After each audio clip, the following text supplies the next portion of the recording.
GearWebsites.com is your source for firearms-based playing cards and books. We also have mugs, shirts, and posters with designs that we've made live. Of course, we have patches. Every Friday is Free Patch Friday. We appreciate your support. Thank you for shopping at GearWebsites.com.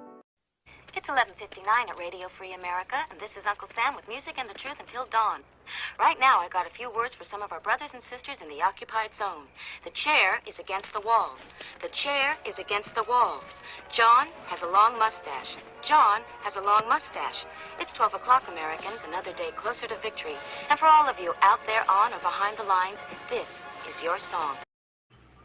And welcome everybody to our daily gun show. Come to you live every weeknight at midnight Eastern, and we talk about guns for about an hour.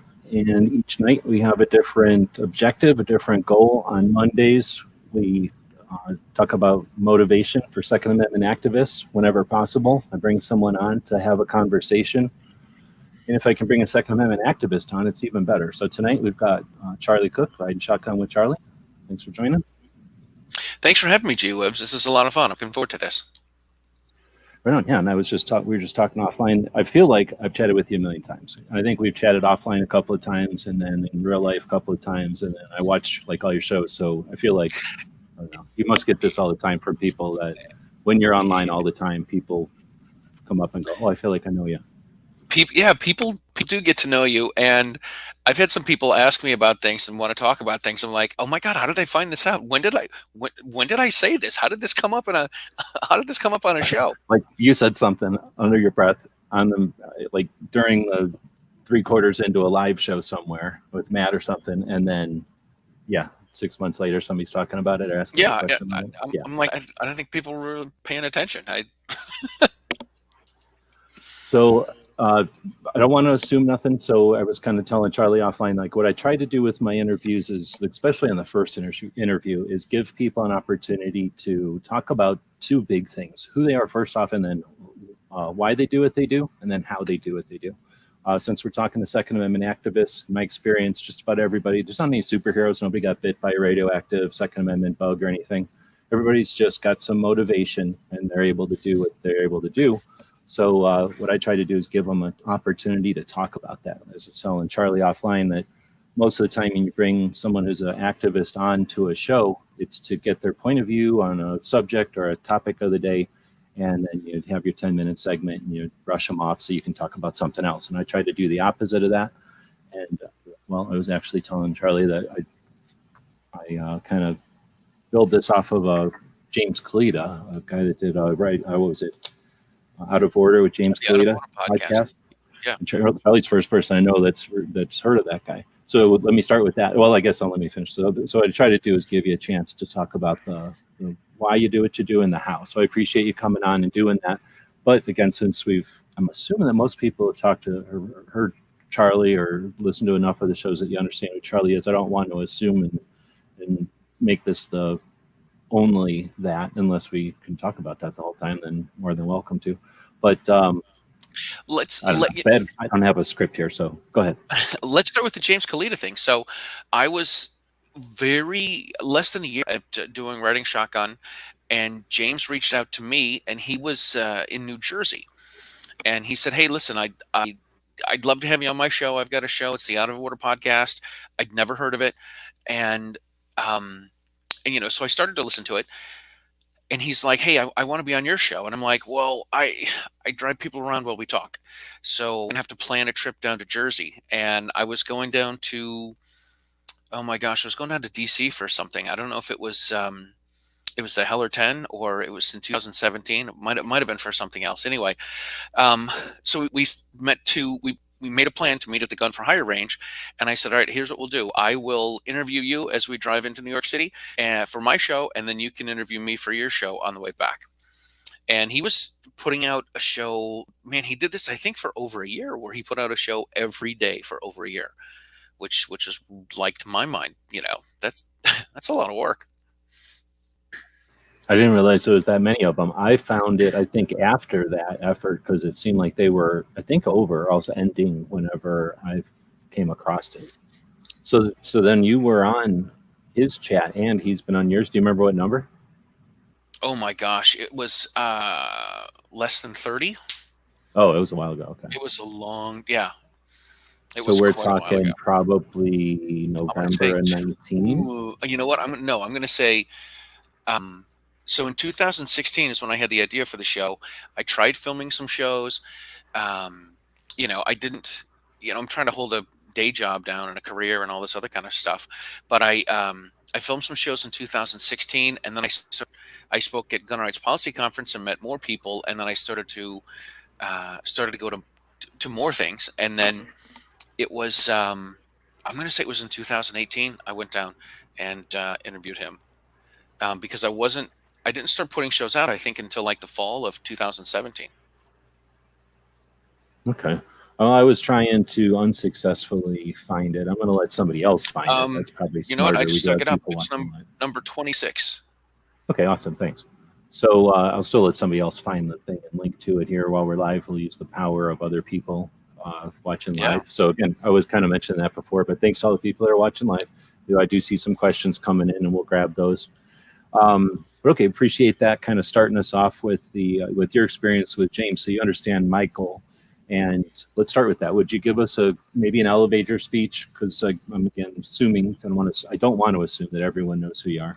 So could we do a quick elevator speech on what's well? I know that Charlie Cook is doing more than riding shotgun with Charlie, but I think of you as riding shotgun with Charlie. So if you would, who are you? And then we'll Yeah. get the big question: why do you do what you do? All right. Well, I am. I've been an instrumental music teacher for. I always tell people 100 years, and I tell my students I've been a teacher since the 1900s.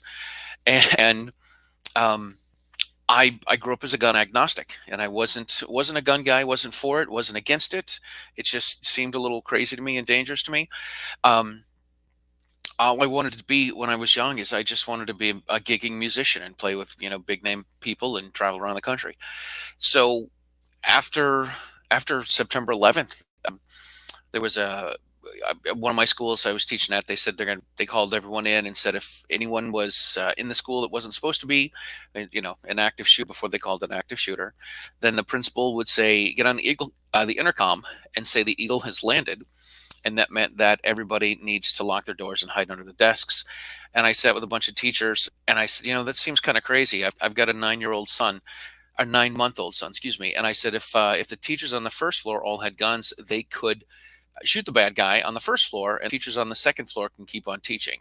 And they said, that's a little crazy. And I said, I don't really think so. So we had a February vacation, and I'm like, February vacation comes, I am going out and I'm going to gun license. I'm going to show these people what it's about. And I didn't know what the process was and never fired a gun. I was a card carrying NRA member. I was getting the magazines, and I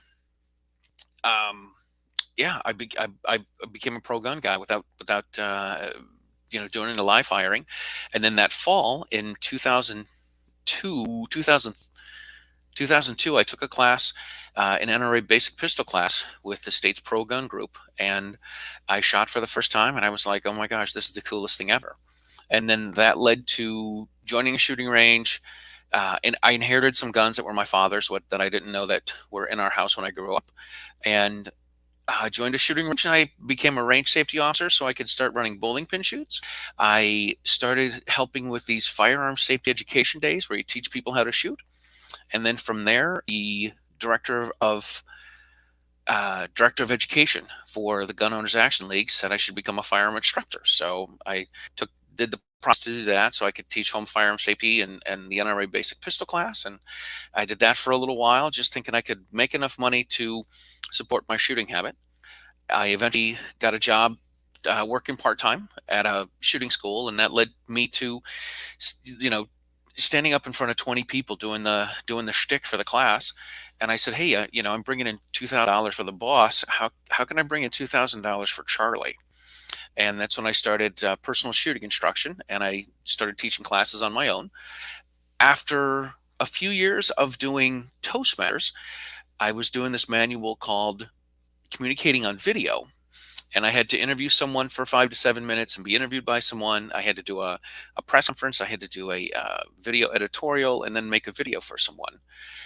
And all of that was when James Corden's carpool karaoke was becoming kind of cool, and I'd see this chubby guy that's English, and I said, "Well, I'm a chubby guy and I speak English. I think I can do what he does." And I said, "I'm gonna, being a gun guy and getting more into firearms and everything." I said, "I'm gonna interview people in the cars. We drive around and talk about gun stuff, and I'm gonna call it Riding Shotgun." And writingshotgun.com was taken. I'm like, I'm calling it Riding Shotgun with Charlie because I couldn't come up with anything else. So that's what I went with, and that's what I stuck with. And from there, I contacted Ken Blanchard and Anthony Calandro, and I interviewed those guys. And then I interviewed Mark Walters from Armed American Radio, and Mark called me up after I interviewed him in Minneapolis, and he said, "Hey, this is really cool. This is nobody's doing anything less. I want to help out." And I said I wasn't really sure what that meant. So he called me 2 days after that. He's like, "Do you want to speak at the Gun Rights Policy Conference in Tampa in a month?" And I said, "Yes, I do." So made a trip, went down, spoke at Tampa, got to meet all the pro gun folks, and that's how I got into the circle. Dude, I don't even want to ask, but do you think how many times you've given that elevator speech? I mean, that's less than 11 minutes, and that was effective. It was efficient and concise. It wasn't rushed, right? That was you got the information. I've heard it a million times, so I know where you abbreviated some things. Yeah. But how many times have you said that? I mean, do you have to end up saying that a lot? Is like trying to get people into the vehicle? I try not to. Like if somebody has me on their show and wants to know, I'll give them something like that. But what I find really cool is when it's really cool when I reach out to people and they're like, "Oh yeah, I've seen your show. Oh yeah, I know you're the guy that does the stuff in the car." Yes, I'll take it. That is what I do, stuff in the car.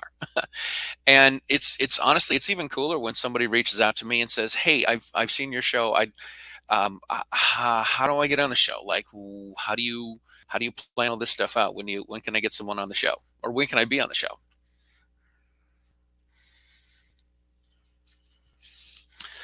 So that's always cool when people reach out and want. I gotta stop muting. I mute because I got a lot of fans going here, and I figure you're probably hearing the background noise. And then I'm trying to take notes. I started taking notes as I interview people, so that there's something to put on Substack. I don't know if you've used Substack. But gosh, just have something besides a transcript to have words. And Gotcha. What happens is I end up taking forever to unmute. So sorry about leaving you hanging there. That's right. So they found the show, and well, maybe they're going to find the show. But either way, we know that it was you said it was number 26. That was James Kalita on. The show with James Kalita was number 26. Right on. Thanks. So I'll find it later on. And what's cool about that is because then I'm sure people have heard me talk about that because I pretty much try to give him credit for doing the show the way he did. So let me go back to that real quick. What did you think about his format? Kind of just leaving people hang for 40 minutes or 20 to 40 minutes, kind of was organic. So I'm a talker. I thought it was good. I always tell when I was at Toastmasters, people would say, "Well, I've got to do an icebreaker speech and people about myself, and I don't know what to tell them." And I would always say, "Well, you're an expert on you. You tell us what you want us to know about you." So, I could, like you said, you've heard me do this speech a bunch of times and talk about this. I wish I could narrow it down and make it shorter, but I think there's a lot of moving parts, and I think they're all integral, and I think they all, one thing leads to another and leads to another and leads to another. So giving someone the opportunity to talk about stuff is great. I've had some people on the show where they don't have too much to talk about, and I'm like, "Oh my gosh, all right, I've got to come up with a story. Like, what do I have that I can sort of relate to what they're talking about, and kind of keep things moving along." But yeah, it's kind of a bummer that James stopped doing the show, kind of just disappeared. I don't want to say he hasn't disappeared. It's the nature though of grassroots. I think at least that's the way I looked at it. He was just an individual that got fed up and did it, and then he did some stuff and he contributed. It's like passing the baton, right? So I don't think it's on anybody's back. Oh no, not at all. Run not their at whole all. lifetime, right? But when they can, it's great. But when you're just looking to help, then I'll take what I can get. Absolutely. I mean, you take what you can get, you do what you can, and eventually, uh, eventually something happens. Like maybe your life changes, your career changes, you don't have the time, you have the energy. Um, maybe your home situation changes. Who knows? Oh yeah, exactly. And there's definitely not a lot of scratch. I mean, there's possibility, but it's not like anything else. Well, it's not like some other things in the field where you can make a living doing it Mm, easily, at least. So one of the questions is, well, the big question is going to be why. So I like to leave that open ended, and I think we're actually pretty good timing for it. So, I kind of led up to it a little bit too much. I should have just asked you the open ended why without a bunch of comments there. So take as much time as you'd like. And I don't know if it's something like you say you like to chat, but if it's something that you've ever, what I'm hoping is that maybe you get a chance to address some of the things that you haven't been asked before. Because mm, I guess I like to preface it with a little bit of why I asked the question. I don't just have everybody on and ask the question like I got nothing else to do.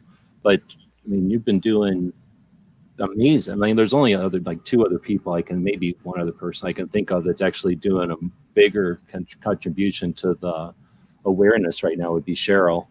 With the way that when they do their interviews, especially now that they do their longer format and then they offer the website stuff. But between the interview, the people that you choose to interview, and then the YouTube videos that you create with the description, I mean, the time and effort that goes into that, mm, that's a resource that's helping those individuals immensely, and it's helping the people who go to research about those individuals because you're coming up, and it's also inspiring a ton of people.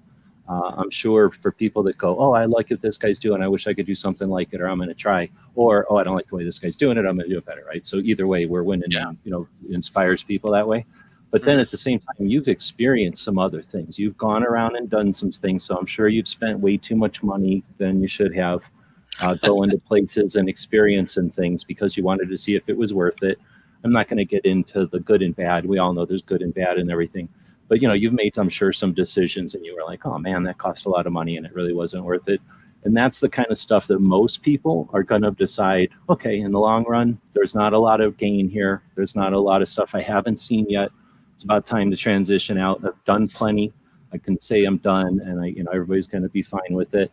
You didn't do Right. that. And I'm not saying you're not going to do that tomorrow. You've got plenty of right to do that tomorrow. But that's why I asked the why. Like, there's all kinds of opportunities to stop along the way. You've had an opportunity to meet some people, I'm sure, by now, who have either said to you, look, you can do it this way, or you just look at the way they're doing it and go, wow, they're making a lot of money by just slightly, putting in the same amount of effort, just doing it in a different way than I am. Maybe Mm, flashlight reviews or something like that. But you've done enough to have opportunity to quit, and all the like I say, you don't have to feel bad about it. So what's the why? Like, that's the reason I'm asking you the why, so that people don't think I'm just asking this as like a generic question to just anybody. This is a dude that's done a lot and has decided to continue doing this. And I don't know what kind of results you're getting from it, but I'll quit asking the question and let you answer it. all right. So the why is when when I had the idea for the show, I guess I was looking for something for myself to do. I I I've been listening to podcasts for 10 years, and I wanted to be a podcaster. So I'm gonna start a podcast show, and I couldn't. I would take my laptop around my apartment and get underneath my blanket and go into a closet and try to get no sound and no audio and no extemporaneous noises and sounds, and I couldn't really do it. So I'm like that seems to be a lot of work, and I don't know anything about working audio engineer and audio equipment.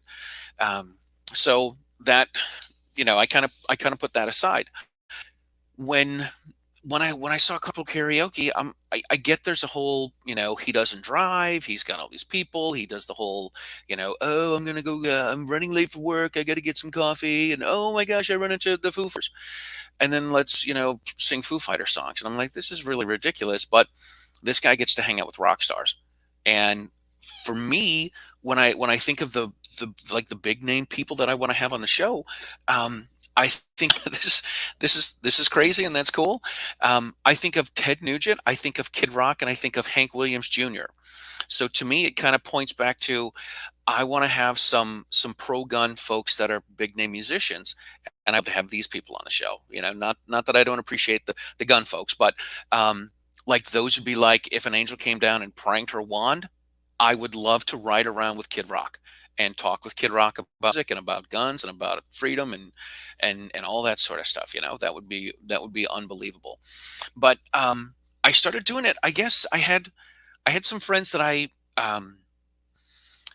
grew up in the Midwest, moved to Boston to go to college. I went back to the Midwest. I played in a band. I traveled around. I ended up back in the Midwest. I had a teaching job, part-time teaching job, and this is all within 2 years of getting out of college. And then I ended up back in Massachusetts with a teaching job. And I lived with some people who, speaking freely here, were liberal wackos.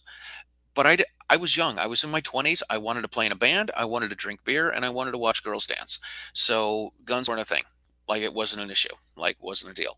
And after I lived with this family for 3 months. I ended up going to Europe with them in the summer of 1995. We went to Poland to teach conversational English to high school kids. And when I became a gun guy, I was about when I started when I got married and had a kid and bought a house, and I was about 30 when I started to pay attention to politics. At 30, 31, 32 is when I got a gun license and became a gun owner. I remember talking with I call them my surrogate family because they're not really my family, but there's three daughters I became good friends with, and the mom and dad are great people.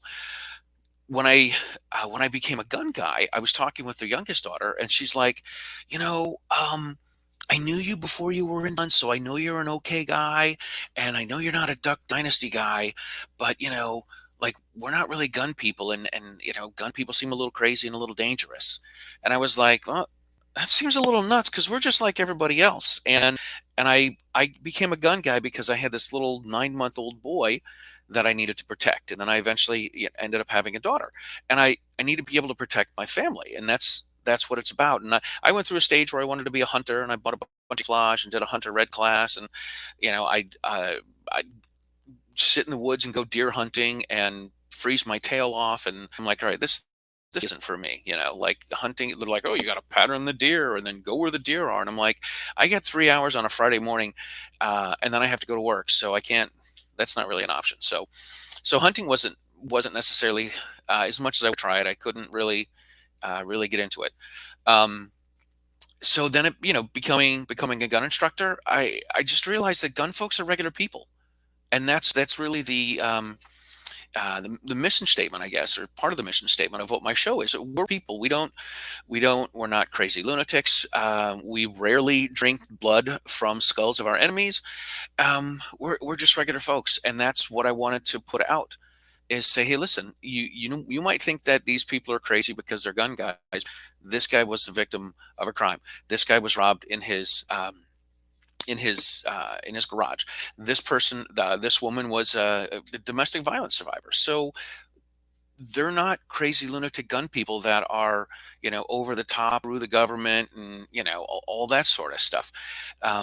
They're just regular folks, and I think their stories need to get out, and people need to hear this stuff. So that's one of the things that really keeps me going. And with the path of James Yeager this past week, I heard about this. I don't think I ever met him. I never had him on the show, but it just made me think. I'm like, oh man, there are so many more people that I want to have on the show, so I can get their story out and have more people learn about them. And I know with the circles that I run in.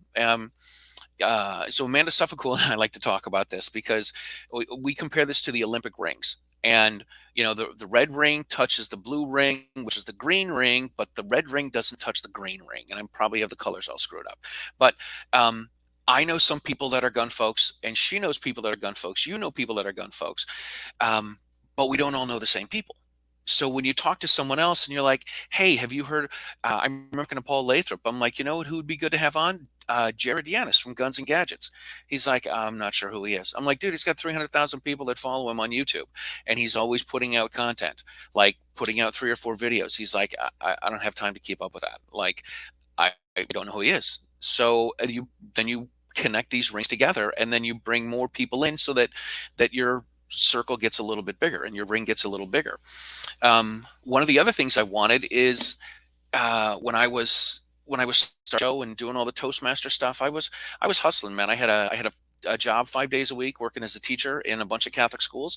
I was teaching gun classes on the side, and I had to learn how to edit video. I know nothing about editing video, and my my going story is I'm a terrorist because I just wanted to learn how to fly the plane. Like, I want to know how I can put three cameras together and get the audio synchronized, and then I'm gonna edit stuff, and I'm just gonna, I've got three cameras. So when I'm talking, I put the camera, I cut I delete the clips of the other two, and then that's all I do. So there's not a lot to starting to edit the video, and I've certainly learned a little bit here and there and added some things, and wanted to learn how to do some things as I go along. First, I'm like, I just how do I put these videos together, and how do I get this going? So that was all I wanted to do, and I just want to get the videos out and put shows out and have people on the show, and I wanted to expand my circle of friends, and I wanted to have more pro gun friends, and yeah, I just wanted to expand my own circle of friends.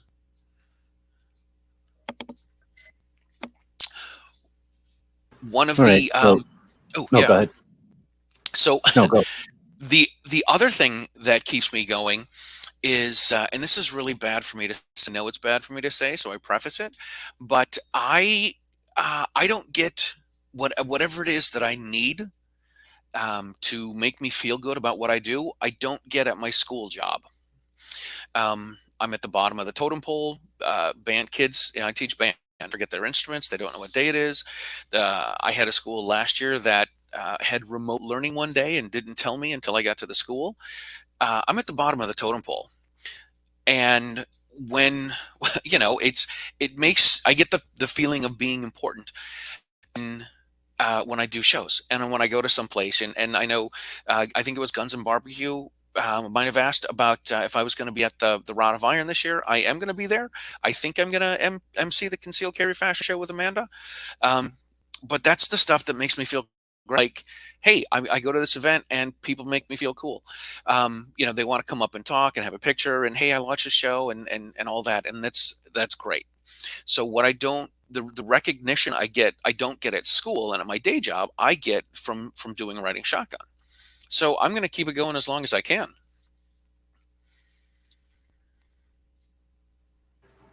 Right on. I don't want to keep you hanging. So I appreciate, like I said, I give you an open-ended answer and give you time to extrapolate on it.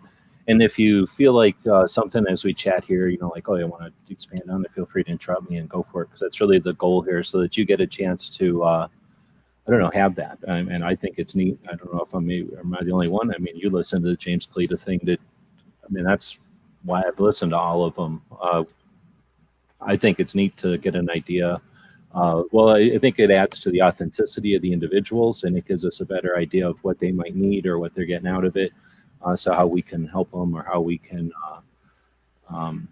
facilitate whatever their projects are. Right. That's the overall goal, I guess. So I appreciate that. So then a couple of the questions that came up, I'm trying also not to interrupt. My tendency is to interrupt typically if we're just having a conversation. I just like to interrupt and ask questions as you're bringing stuff up. But you brought up Ken Blanchard, awesome dude, one of the people that inspired me as well. Oh yeah. So chat a little bit more about he was your first guest, correct? How did that, or not your first guest, but your first 2A guest? Yes. So when you have these ideas to do things, you gotta, what do they say? That test the theory, or proof of concept, or something like this. So I was like, well, I'm going to interview people. I had 2 GoPros that I bought off of Craigslist, and I had 2 suction cup mounts that I bought off Amazon, and I was up and going. Like, I'm going to do this, man. And I interviewed my mentor. His name is Dennis. I interviewed some local people. There's an instructor out in Western Massachusetts who's a buddy of mine that I interviewed. I interviewed one of the guys I used to play in a band with. I didn't really put that show out, but I just needed some practice. I needed to get some reps in. And so going back to, going someplace, going on a trip someplace, and wondering if the show is worth it. Somehow, to me, it's that I had my high school band teacher told me, I wanted to be a successful and famous musician, and he said you got to pay your dues. So I was like, well, I'm going to pay my dues until something cool happens. So if if I have someone on the show and I've got to prompt them along and I've got to talk a little bit more, um, I just see that as paying dues. And then when you get somebody that's a pro at being interviewed and done this for a long time and got lots to talk about, dude, it's gravy. It really sit there. And there have been a number of times when I'm riding around with somebody and I'm hearing them talk and tell their, talk about this, talk about that. I'm just like, oh crap, I got to ask this guy a follow-up question. Like, I'm part of this conversation too. I need to pay attention when I'm driving, but I need to get some questions as well. So how did you? Was Ken Blanchard a target of Oh, so Ken opportunity? Blanchard. Sorry, Or sorry. So Ken was in one of other these words, people. you needed It's to cut your teeth. You did that, but yes, now you were looking to kind of put in, like like you say, I pay your wanted. dues with an actual activist and Yes. proof of So what concept. I started listening to Ken's show, probably 2010 or 2000. I started listening to podcasts around then. I think God, I can't. I must have. I think I still had a BlackBerry back then, but podcasts were new, and I found the Urban Because Shooter. there was no internet, or there was no high-speed internet. People aren't really maybe putting this two and two together, but in this era, internet was kind of slow. So that means there was no video on the internet. So audio Oh was the way gosh, to get a lot of content quickly. You could download it and listen to it at your leisure for hours, right? yeah, yeah, absolutely. So I would listen to. Uh, at the time, he was calling it the Urban Shooter, and I guess he used to call it the Black Man with a Gun, and then it became the Urban Shooter, and then he went back to the Black Man with a Gun. So I was listening to Black Man with a Gun, and I was listening to Gun for Hire, Anthony Calandro. And like you said before, you listen to these shows and you feel like you know these people because they're out there talking and spilling their story and spilling their guts and everything, and you think you get to know them. So I was like, I'm going to ask Ken Blanchard. He's only down in Washington. It's only 6 hours away. That's not horrible. I can do that. So I sent him an email. I'm like, "Hi Ken, my name's Charlie. I'm starting this new show. It's Riding with Charlie. I'm going to interview people in the car. I would love to. I've been a fan for a long time. I'd love to have you on the show." And he wrote back to me 2 hours later, and he's like, "Yeah, man, that sounds awesome. When do you want to do this?" And I was like, "Oh my god!" And I had a girlfriend at the time, and I was so excited. I was like, "I'm going to go down to I'm going to interview Ken Blanchard," and I had to explain who he was. And so she's like, "So let me see if I get this straight. You're going to go down to Washington, D.C., and you're going to drive around with this guy, and he's a black guy, and you don't know who he is, and he doesn't know who you are, and he knows you're a gun guy, and you know he's a gun guy?" I'm like, "Yes." And she's like, "That seems a little crazy." I'm like, I don't think so. I think this sounds awesome. And then after I heard from Ken, I was like, you know what? I looked on the map. I'm like, I'm going to have to go through New Jersey. I'm going to reach out to Anthony Calandra. So I emailed Anthony. I said, "Hey, my name's Charlie. I'm starting a new thing, Riding Shotgun with Charlie. I'm coming down to interview Ken Blanchard. I'd like to stop in New Jersey and interview you." And I didn't hear back from him. And I was like, "All right, that's cool. He's got a business. He's a busy guy." And as I was following the Google Maps to drive from Massachusetts to DC, I'm driving on the Garden State Parkway, and I see all these towns that he talks about. And I pulled over into a rest area, and I found the Gun for Hire range, and it was, I don't know, 15 minutes away or something.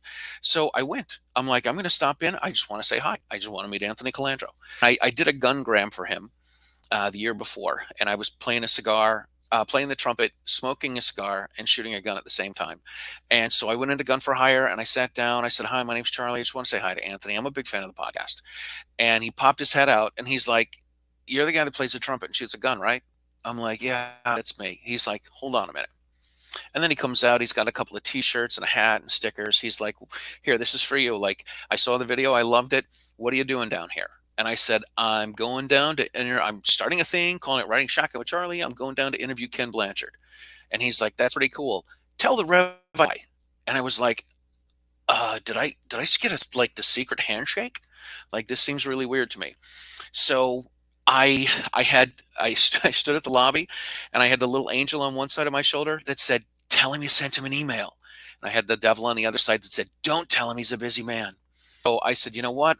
Uh, I sent you an email, Anthony, and I wanted to have you on the show, but I didn't hear back from you." And he's like, "Yeah, we had something, and I've been really tied up." And then he says, "Here's what time are you going to be coming through here tomorrow?" And I said, "Probably dinner time." He's like, "Here's my phone number. Give me a call." So I drove down to DC, interviewed Ken. I drove back up to Jersey. I interviewed Anthony Colandro, and man, I was high. I was flying high. I thought I was the coolest guy ever. And I went back with these videos, and I'm like, okay, now I got to learn how to edit these videos and make this happen. Did your mom? Well, I'm going to get into the how a little bit because that's the other reason I have you on. So if it's okay to, Yeah. kind of hijack the story, but I appreciate that. I think I do remember that. I didn't intentionally set that up, but um, that's awesome how that worked out. So when you're now, you've made the plunge, or you bit the bullet. Let's use a real pun over here. You bit the bullet. You called Ken Blanchard. You went down, talked to Anthony at the same time, got both interviews, come back. Now you've got raw footage. Did you even consider contacting somebody and saying, "Hey, do you edit? Can I bring these to you?" And did you have Oh, anybody like that in mind, or was it just now I'm going I to edit? I had no idea who would do this. Like no idea. I'm like, I don't know how Dropbox works.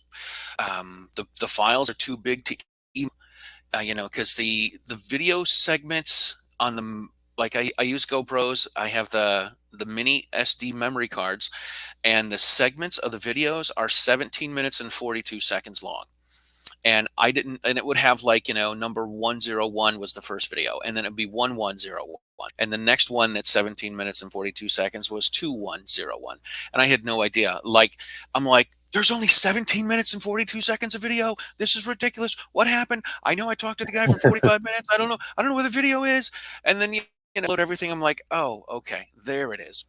And So in other words, since I, GoPro does something like a loop, and it just automatically cycles every 17 minutes or something. it's, yes, I mean, I'm not a tech guy, so I always tell people I can check my oh, here's what I know about computers. I can check my email and look at porn, and that's all I really need to know, right?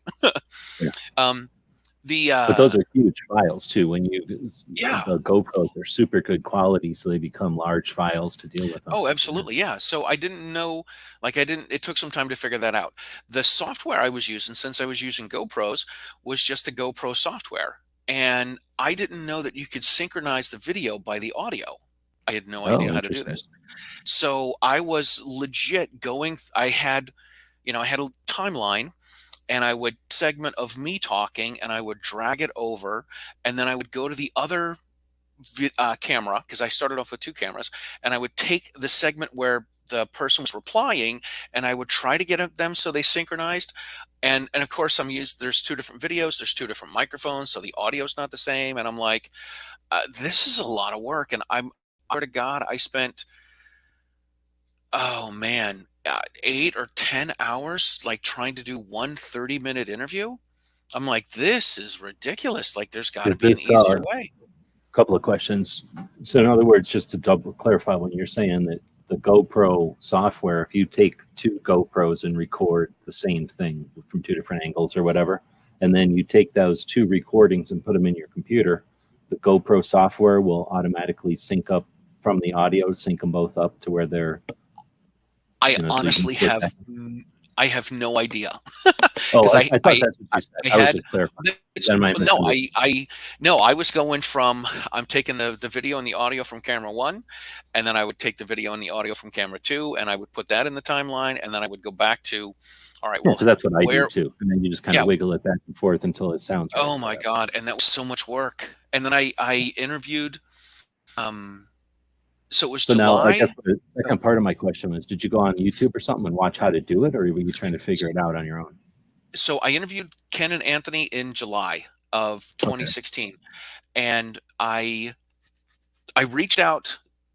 So a little bit more of the backstory is, I was friends with this gal back in the Midwest in the mid '90s, and she ended up moving to Minneapolis. Her husband was robbed at gunpoint for 20 bucks outside of their condo, and his story is in Lessons from Unarmed America by Mark Walters and Rob Pincus. And I didn't know I didn't know this. So I reached out to my friend. It was through Facebook, and then, it's 20 years since we talked. So it's, hey, how you doing? Good to see you. Good to, and guns are a sticky issue. But anyway, I ended up finding out, I said, hey, I'm a gun guy, and I'm, gun instructing. And she's like, oh, my husband's a gun guy. And I'm like, oh, that's pretty cool. And she's like, yeah, I'm up at gunpoint. I'm like, whoa, wait a second.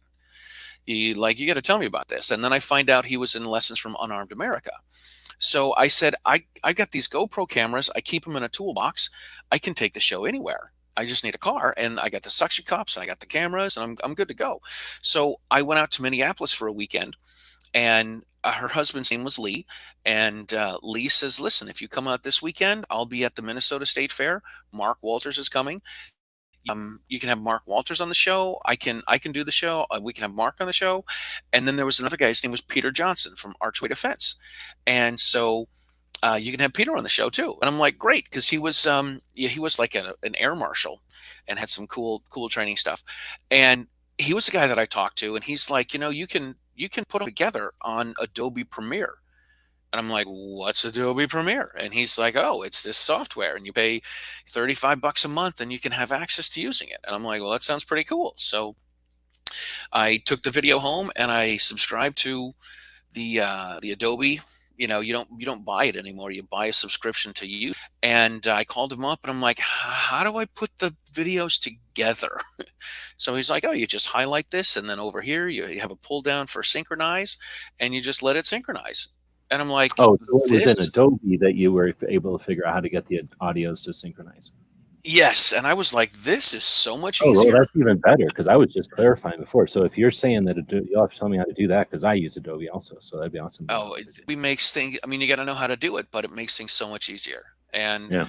and then you can, after I have the video synchronized, I do each of the 17 minutes and 42 seconds. Camera one, camera two, camera three, and I pull those, put those on the timeline, and then I them together, and then I move them together on the timeline, so they puzzle piece in basically. They're all connected and they're all synchronized and everything's fine. And then there's a lock feature where you can lock the audio, and so I have my logo that I use on the screen, and the logo just goes on the top of everything, and I move that down to the right hand corner, and I lock that so it cut every time I make a cut on the video. And then I use the audio from the third camera, which I call it camera 3. It's the camera that's between it's the camera in the center of the car, because I'm like, that's going to get the consistent audio, and it's not going to be more me and less them and anything like that. And I lock the audio, the camera on me, the camera on the other people. I leave the other camera, I mute the audio from the camera on me and the camera on them, and I use the audio from the middle camera, and then I lock it so I can't cut it up, and then I just go through and I'm talking, I put the camera on me. They're talking, I put the camera on them. We're talking together, I put the camera between the two of us.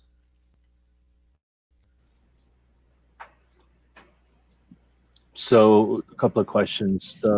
Going to 3 cameras, and well, you just don't use the audio from the 3 cameras, right? I mean, you still record from all 3 in case there's an issue. So you got one bad one for backup at least.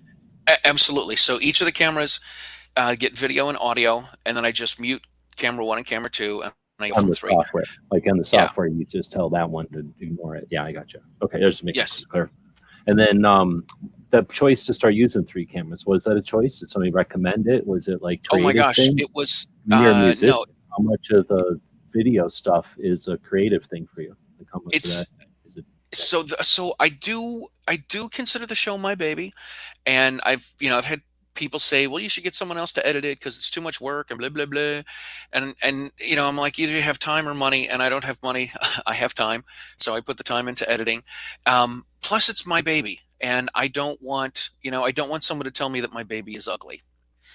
I don't want someone to say, well, we're going to do this because we like this instead. I've learned that I can zoom in. Like, this is something I've learned from working with the software, with Adobe. I can zoom in, and when the other person says something that I think is important, I zoom in and make their face bigger, and hoping it gives them a little bit more impact to what they're saying. And I leave that to someone else. So I edit all this stuff myself. Um, You know what a J cut and L cut is? oh God, I think I did try to take a video editing class on Udemy. I'm not at And all super good. It's just that it's basically where you got your audio oh and you yeah, got yeah, your, yeah. and it's just where you shift where the audio and video, so it's not a parallel cut, like up and down cut.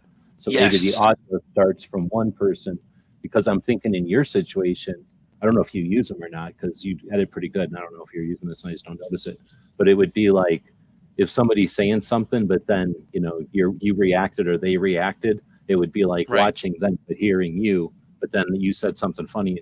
Anyway, it would be that kind of thing. I don't know if you get into all that. Yeah, no, I do know what you're talking about when you say it like that. And I don't think I don't think that pertains to my video. Like, if I was doing a That's a lot movie of and I wanted to yeah. yeah, if I wanted to cut scenes and start one scene with the audio, yeah, I don't do that. I just keep the audio going. I've had some people, I've kind of noticed that people talk in about 20 to 25-second segments.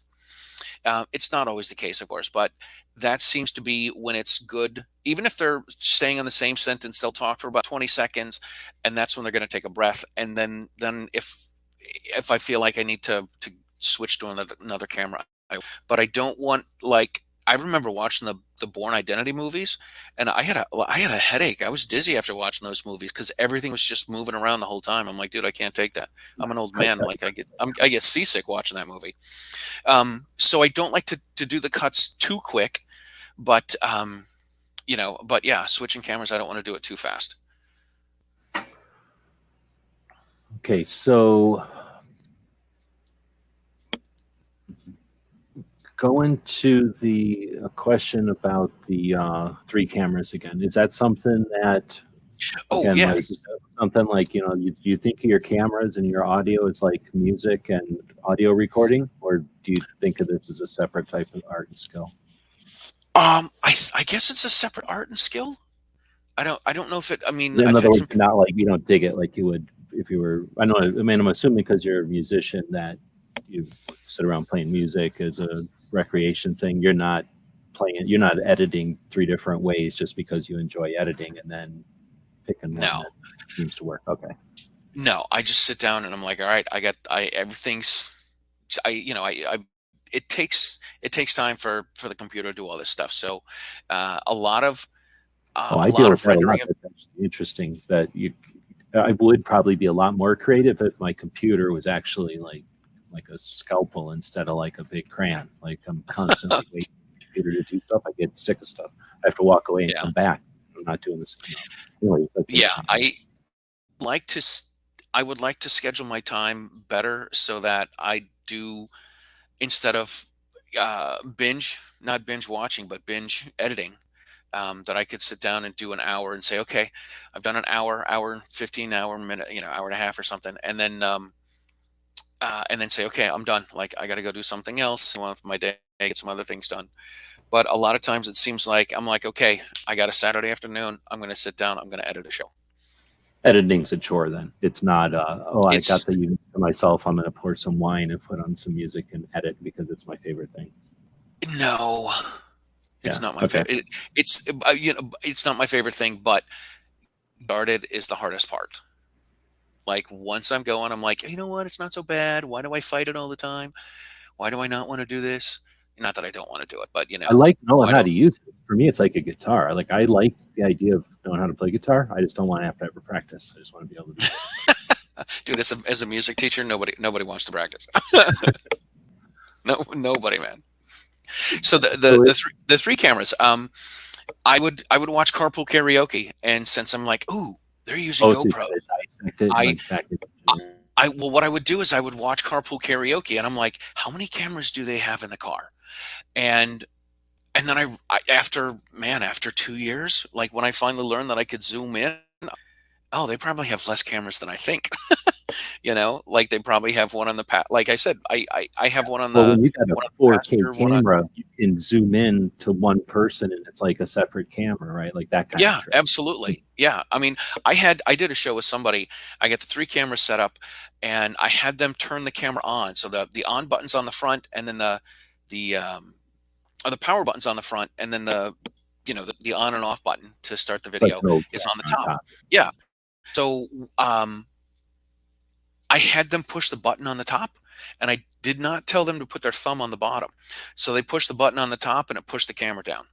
So instead of having a video with a good frame of them, I got from the middle of their face on down. And I'm like, I can't use that whole camera.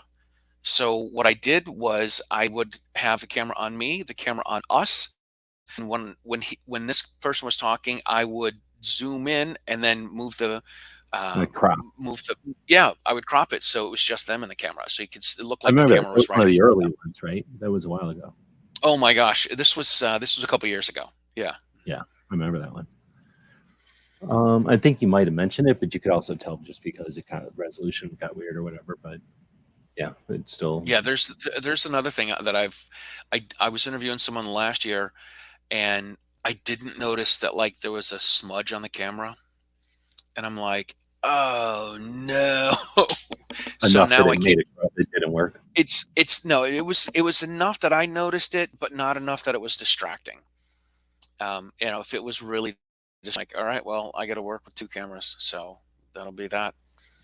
But yeah, So I 3 would is see sort of gives you an extra. In other words, like you some it's a safety net. Yeah, redundancy.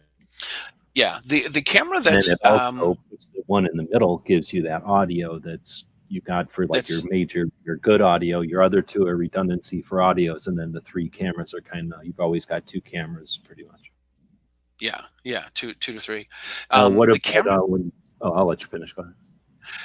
the camera that I got that was really for funsies was I got another GoPro to put on the hood of my car to get me driving places, and I'm like that could be good for having some B-roll, for doing something else with. You know what I mean? Sometimes we talk about things that are happening, if somebody cuts us off or strange happens. So it's nice to have that. But part of that was I want to have video of me driving in a bunch of different places around the country, like driving in big cities and stuff. Yeah, like I the thought dash that, cams. I've been yeah, mansplaining the dash cam idea. Yeah, I mean, it seems obvious. Like you need to have a dash cam, but you put that outside the car, like on the hood of the I, car with a second. yeah, I put it on the hood of the car and it gets where we drive. Hardcore. So I did this. I found Cool, though, I because bought you got a a wide angle dash cam. The GoPros are wide angle, so you get really good video like that. oh yeah, I mean it gets both sides of the roads and probably a good, I don't know, 15, 20 feet on the sides of the roads. I found one. So I have a couple of extra, backup GoPros that I don't really use, because I have them just in case I need them.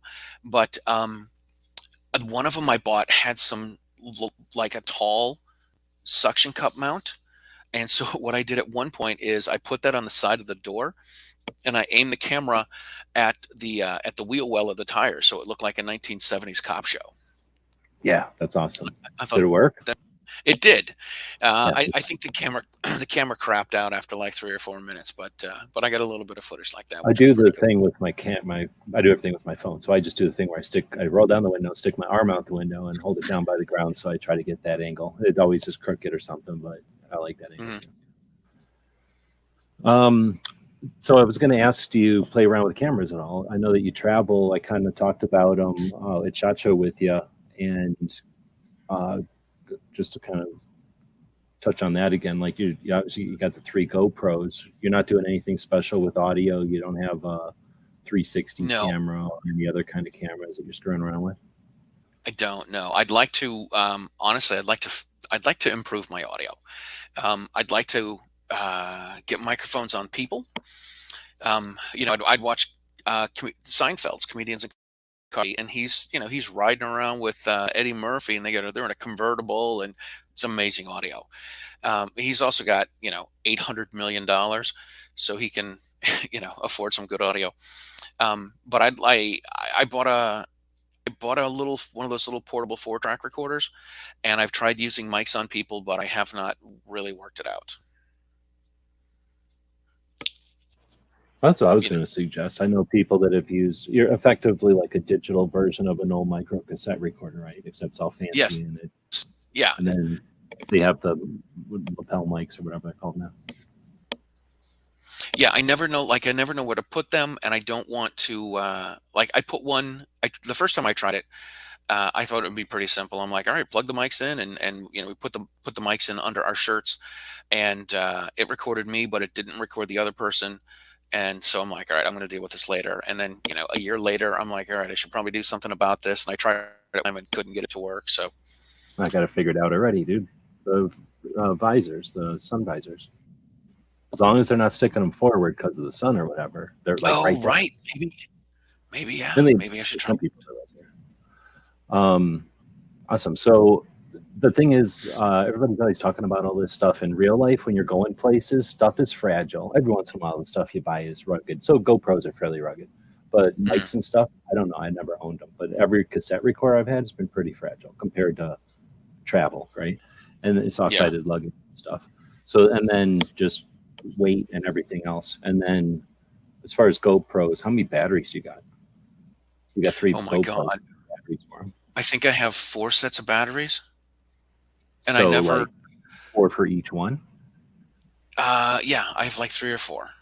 I think, yeah, So I'm you're going to say I have talking 4. handfuls of batteries. Those batteries are crazy tiny. Like unless they're the same as mine, I guess. I have an old GoPro 3. I'm guessing it's like my little tiny, They're, smaller than a matchbox. yeah, Really. I've got a couple GoPro 3s. They're about the same size. They're a little thicker, but they're flatter.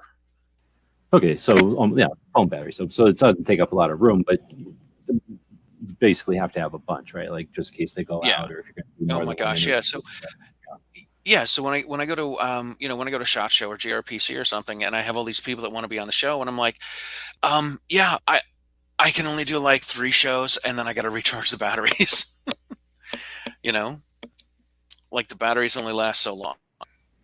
And do GoPros have options to plug into cigarette lighters? Is that a thing? I don't know if they do or not. I'm going to say they do, but I haven't looked into it. Like Okay. when I watched the show on Seinfeld, the GoPros he has have wires that come out and go someplace, and I don't know where the hell they go. Yeah, So see, I that's the assume thing. there's some sort of I've done battery a pack. couple of things with people that broadcast, and like we're using StreamYard, this Canadian software that charges $25 a month for me, and I can do cool stuff like put Gizzards' thing up here, right, and move our stuff around. I could share the screen if I wanted to bring up something on the screen or whatever. But some of the software that they use to broadcast, it'll pull those GoPros are super good. So it'll pull the HDMI off of the GoPros and then probably recorded to some kind of really expensive version of software that TV uses. You know what I mean? Like those hmm people, they're fluent in television tech. So whatever we're fluent in YouTube tech, they're fluent in television tech. So I'm guessing those GoPros are just HDMI'd to some computer software in a laptop somewhere. But Yeah, for I'm sure us, they. it would just be run the laptop or run the GoPros into cards, let them record onto cards, and then later on take the cards out and put them in this computer software. Uh, let's see. So without getting too much into tech, then maybe if it was a different kind of thing, we chat more about the tech part of it. Um, did I scroll down here? That's what happened as I started writing. I'm going to just kind of, because we're getting into the hour part, and I do appreciate again that you're on, joining us on in the middle of the night like this. For people that are listening in the future, we record this at midnight Eastern. So Charlie's on Eastern chat, unless you're traveling. I don't think you're traveling. But No, I'm on the East Coast. I appreciate that.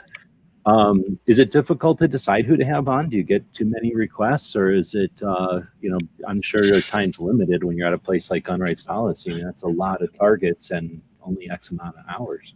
And you Right. want to treat, you want I, to go to the event to some extent, I'm sure.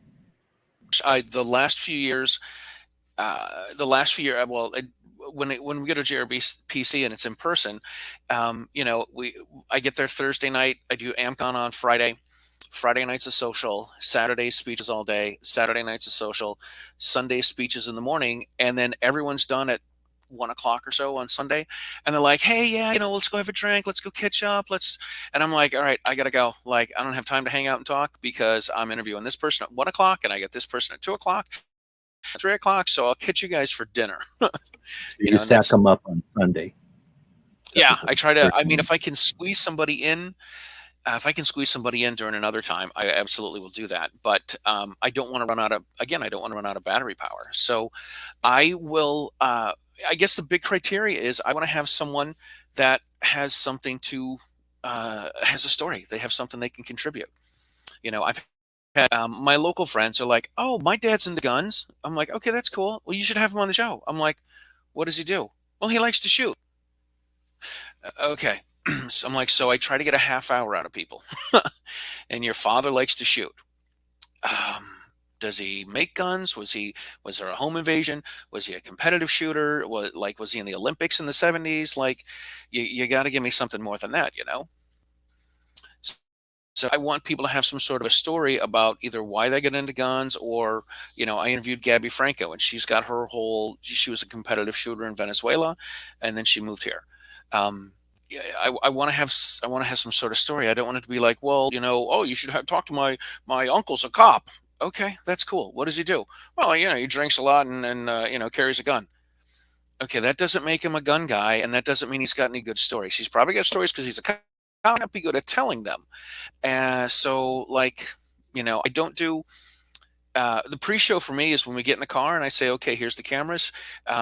If there's anything that you want to talk about, let me know. Otherwise, I try to do research on everybody and just kind of let the conversation flow. So I was mentioning at the beginning of the show that you interview people, but you do I mean, if the interview with the person is insightful and entertaining and like useful to the person who listens to it, the written stuff and the video, the description of the video, accumulating all that data about the individual is something that literally no one does for themselves. It just doesn't happen. So you're creating something that most of the people haven't. I mean, you know this because you just can't go copy and paste it from somewhere. So people don't realize the amount of effort Charlie's putting into that description all the time. You're creating that, you're putting it down on a channel that's growing. So you're not just putting it down, in the back closet of YouTube. You're putting it down, as close to the front page of YouTube as you can.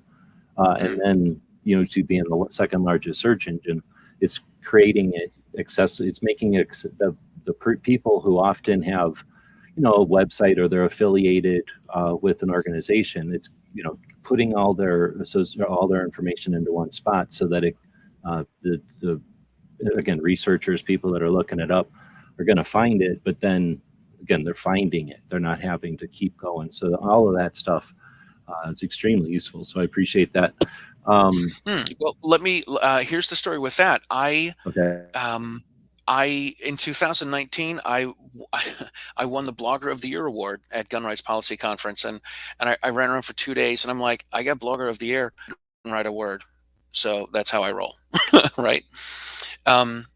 And then I ended up, I met Freddie Real from Ammoland, and I ended up coming back from GRPC that year, and I was hanging out with some friends, and like, dude, you should parlay that into something cool. And I'm like what? And they're like, well, what if you did the show all around the country? And so I was I wanted to do this thing where I took 2 months and I traveled around the country and put out 2 shows a week, and like legit just lived in hotels and drove from Massachusetts out to Seattle, down to San Francisco, across the South, hit some places in the Mid-South or something, hit Denver.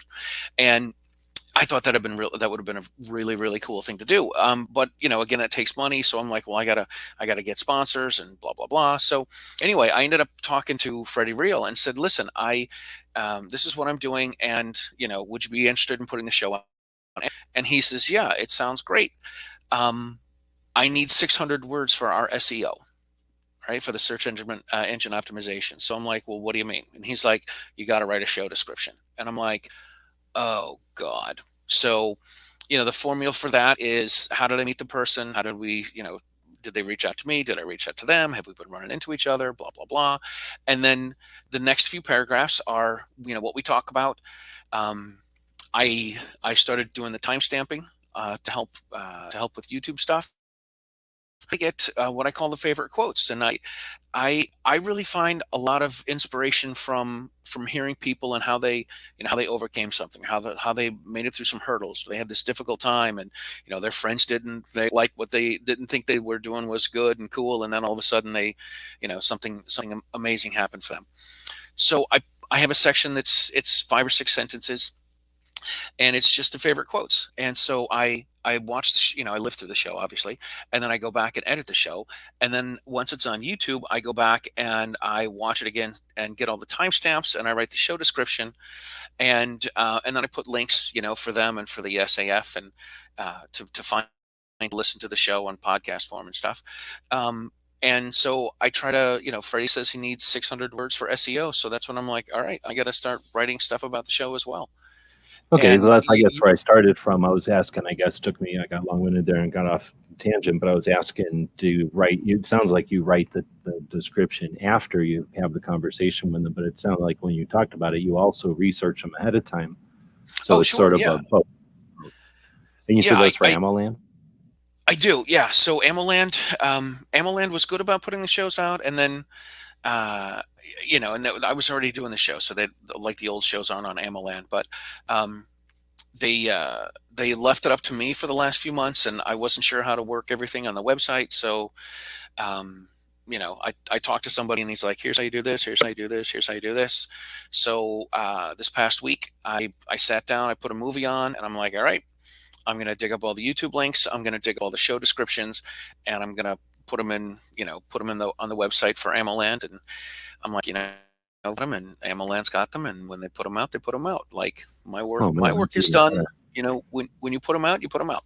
Well, that's tremendous effort. And again, you know how much effort you put into there. If you would have done that same amount, I don't know if you know this, now you know, but I'm telling you, but if you would have done that same amount of effort, Charlie would have spent that amount of time doing that on holsters or stupid red dot optics or some kind of grip that's new, or on a coating that people put on slides or barrels, some kind of magazine follower, like that would have been more lucrative. So again, I appreciate that. Oh, sure. You're doing all that effort, and now that I hear why, I mean, I didn't know. Maybe you've mentioned that before, but I never put two and two together. But again, AmmoLand is not a small entity, so the fact that you're getting that information not just on the YouTube description, but then additionally up on the AmmoLand distribution is awesome. And there's a lot of people that look at AmmoLand because they are worried about the new optic or the whatever grip angle or whatever.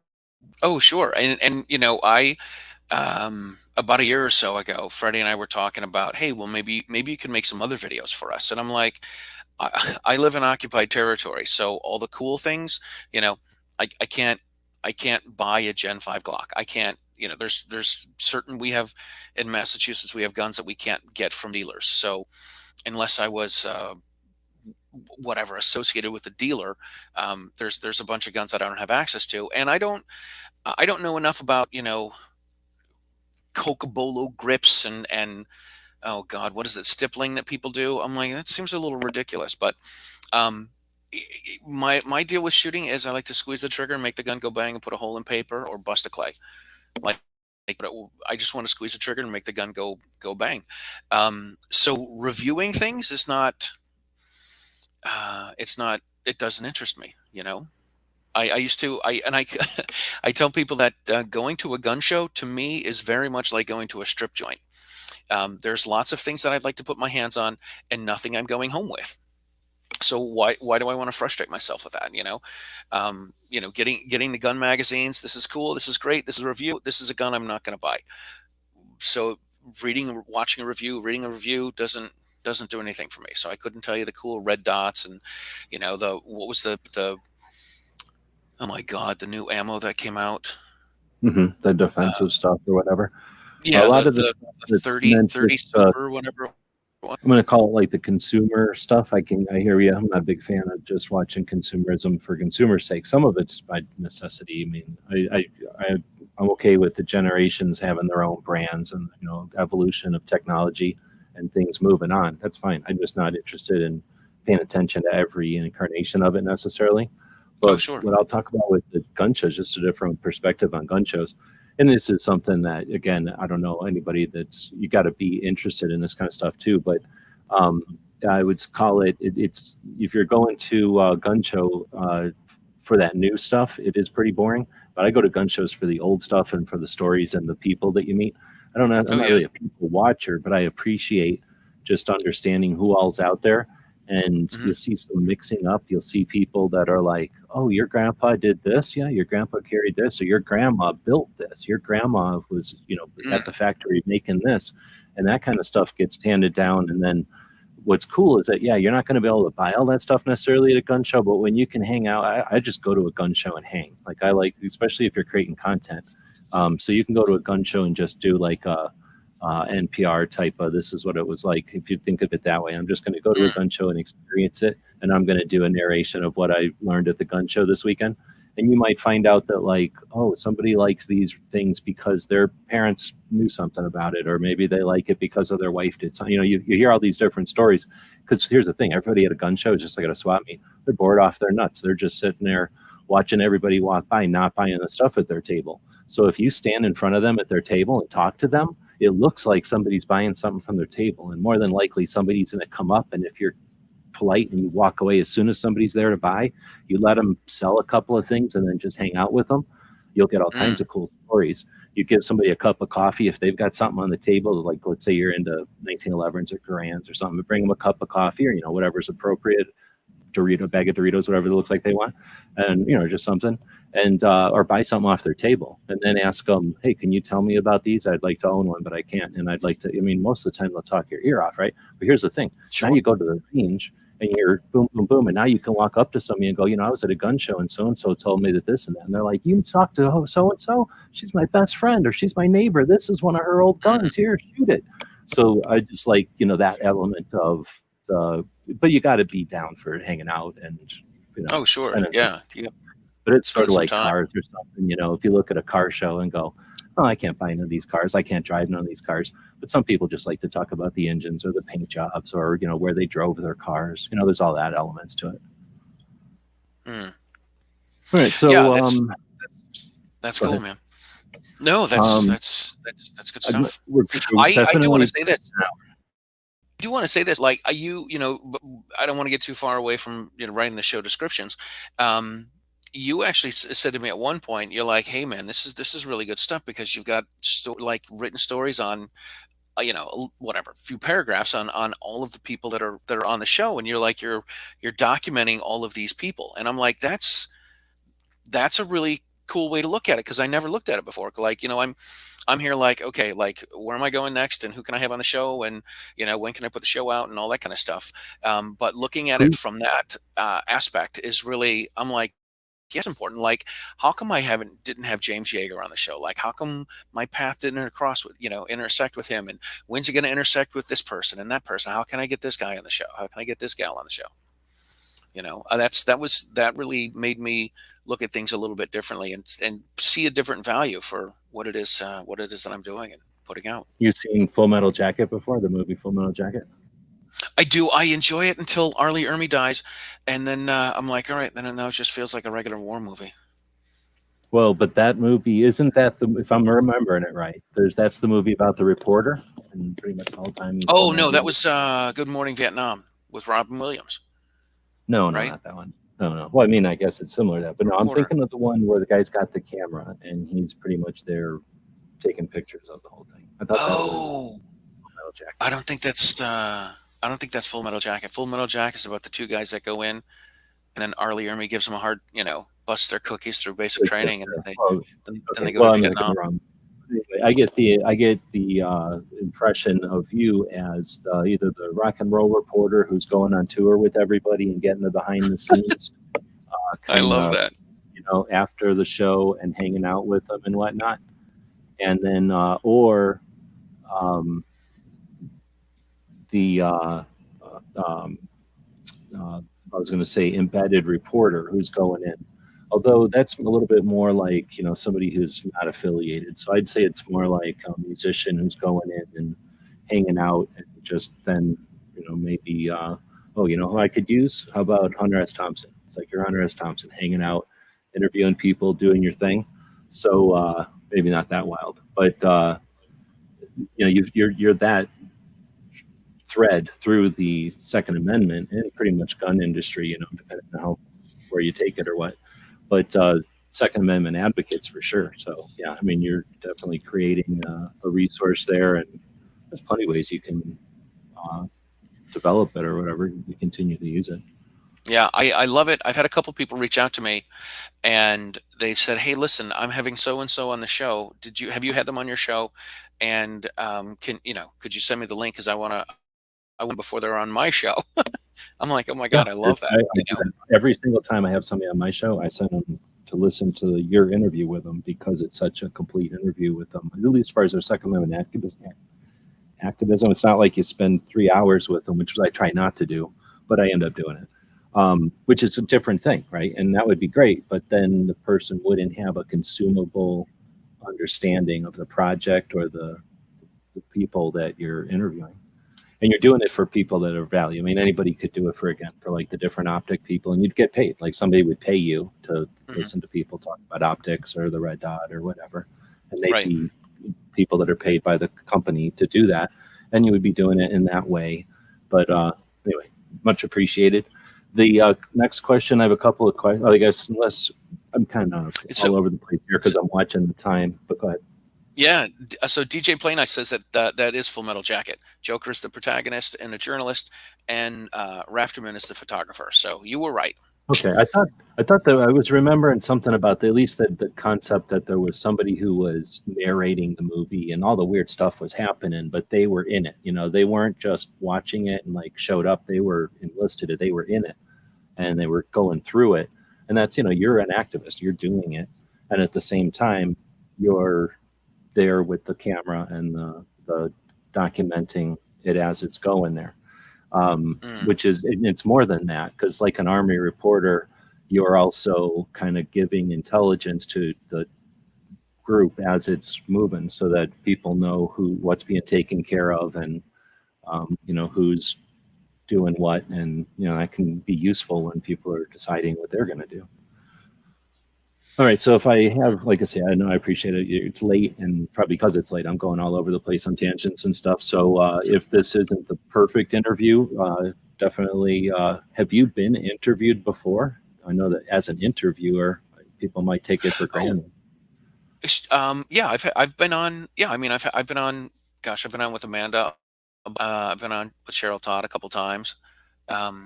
Well, I'm going to recommend the Gun Freedom Radio interview then. So I'll link to that one for sure. If I haven't already, I may have. That'll be what I'll recommend as far as getting to know more about Charlie and his projects. Because we didn't even talk about gun grams hardly at all. We didn't talk about the instructing project you're doing with Matt. Oh, with Matt, yeah. Instructor. That's what you do as a real job. I guess I only see what you do online or whatever. But what can I think of it now? I wrote it down. Yeah, Matt with Meet the Pressers. Meet the Pressers. Thank you. Yeah. Yeah, we don't have a real title for that. It was one of these things where he was like, "Hey, listen, you're a pretty busy guy. You've talked to a lot of people. Matt's partner for the show for Meet the Pressers, Clint Macro, was hired by the USCCA, so he's got other obligations, and so Matt's like, hey, I'm going to have some people sit in with me and co-guest host, but he says I think we should do a show together, and I'm like, okay, well, what do you mean?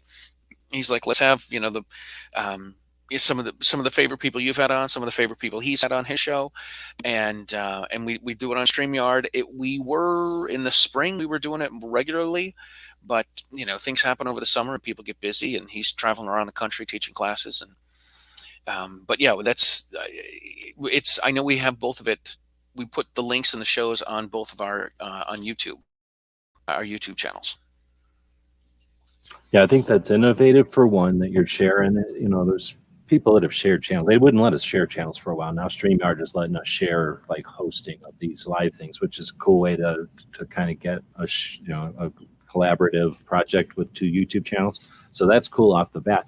But then the fact that you're bringing people back that you've both already interviewed is epic, because no one's ever doing that. No one, it's definitely appreciated. So I don't know if you get enough feedback on that, but it's definitely appreciated, both for the individuals, I'm sure, so that they can elaborate on what they've got going on, and then so that those who are following them and supporting them have more idea of what the scope of what they're doing or what they might need, how to support them more effectively.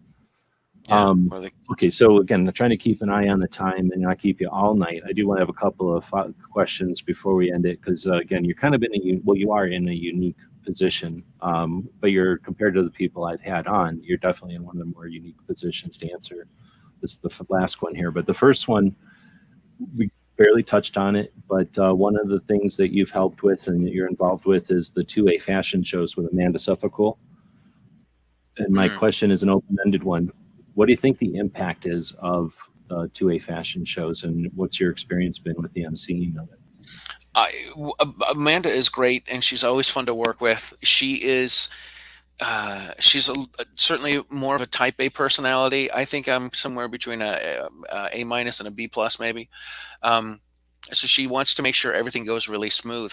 I think they're really cool to have. I think they do have an impact on people, because people, particularly people that are new to firearms, and people that want to carry, because in my mind, as a guy that carries for, I hope I don't have to use it for self-defense, but I'm not being a hunter or competitive shooter. I carry for personal protection. If somebody's new to this, they need to find ways that are going to carry for them, or that ways that are going to work for them to carry. And I think the fashion shows are a fun way to do that. Whether it's the filster holster, the inside the waistband holsters, or the ankle holsters, or the off-body holsters, there's a huge market of products that people don't know about. There was a woman here last Christmas in Massachusetts that she was going through her purse. She's at the self-checkout at the Walmart, going through her purse, had a gun in her purse, gun went off. Like, gun went off, didn't hurt anybody, but a round came out of the gun, shot out of her purse. And you see the comments on social media about this, and people like, she needs to lose her gun license, and they need to take her kids away from her. And I'm like, they don't need to take their kids away from her, and she might need to take a class. Like, guns are expensive, and purses are expensive. If she knew that she could buy an Uncle Mike's holster for $15 and sew it on the inside of her purse so that nothing got on the trigger guard, that would be great. So getting out to those kinds of people, I think it's really an invaluable thing, and it's a fun way to do it. And I don't know if enough people take them seriously, but it's a fun way to get together with a bunch of people that are pro-gun folks and show off all these different products.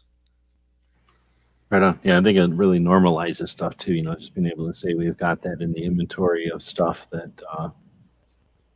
Yeah, and so like. Are started by women, because women have different body types than men do, and they carry in different places, and the guns are going to poke them in different places. So it's really cool. I had one of the interviews I really enjoyed was having Dean Adams. Oh my gosh, Anna Taylor. I had her on the show, and she, like, domestic violence, single mom, 4 kids, had $200 and decided to put a holster together. And like, she took her last $200 to put it into her holster. It worked out well for her. So she's got a bunch of products, and she's all over the country, and she's supporting a bunch of the fashion shows, and the DC Project, and a bunch of other things. Oh, dude, I didn't even think about that aspect of it. But I mean, I from just going to SHOT Show, I know that there's a difference and an increase in the amount of female-owned and female-focused, stuff in the industry of all kinds, mostly holsters and whatever. But I didn't even think about the fact that when those female-owned businesses succeed and get larger, that they turn around and support stuff like the fashion show and stuff. So, absolutely, absolutely.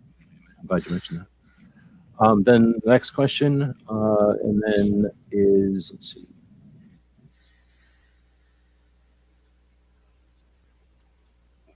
Okay, what, I'm going to say gear, but I guess maybe just what would you say is needed to get started in 2A activism in 2022? I'm was going new to and came to question. right. I'm going to say a little bit. Uh, I don't know what the proper mixture would be, but there's got to be some knowledge, and there's got to be some passion, and there's got to be a little bit of time. Like you can't just come out and be like, well, I'm pro gun. Well, how come? Well, because the government shouldn't do this. No, no, no, no, no. Like, what do you when you say you're pro gun? What do you mean? Because you find out some people are pro gun, and they're for magazine restrictions, or they're for they were for the bump stock ban. Okay, that's not pro gun.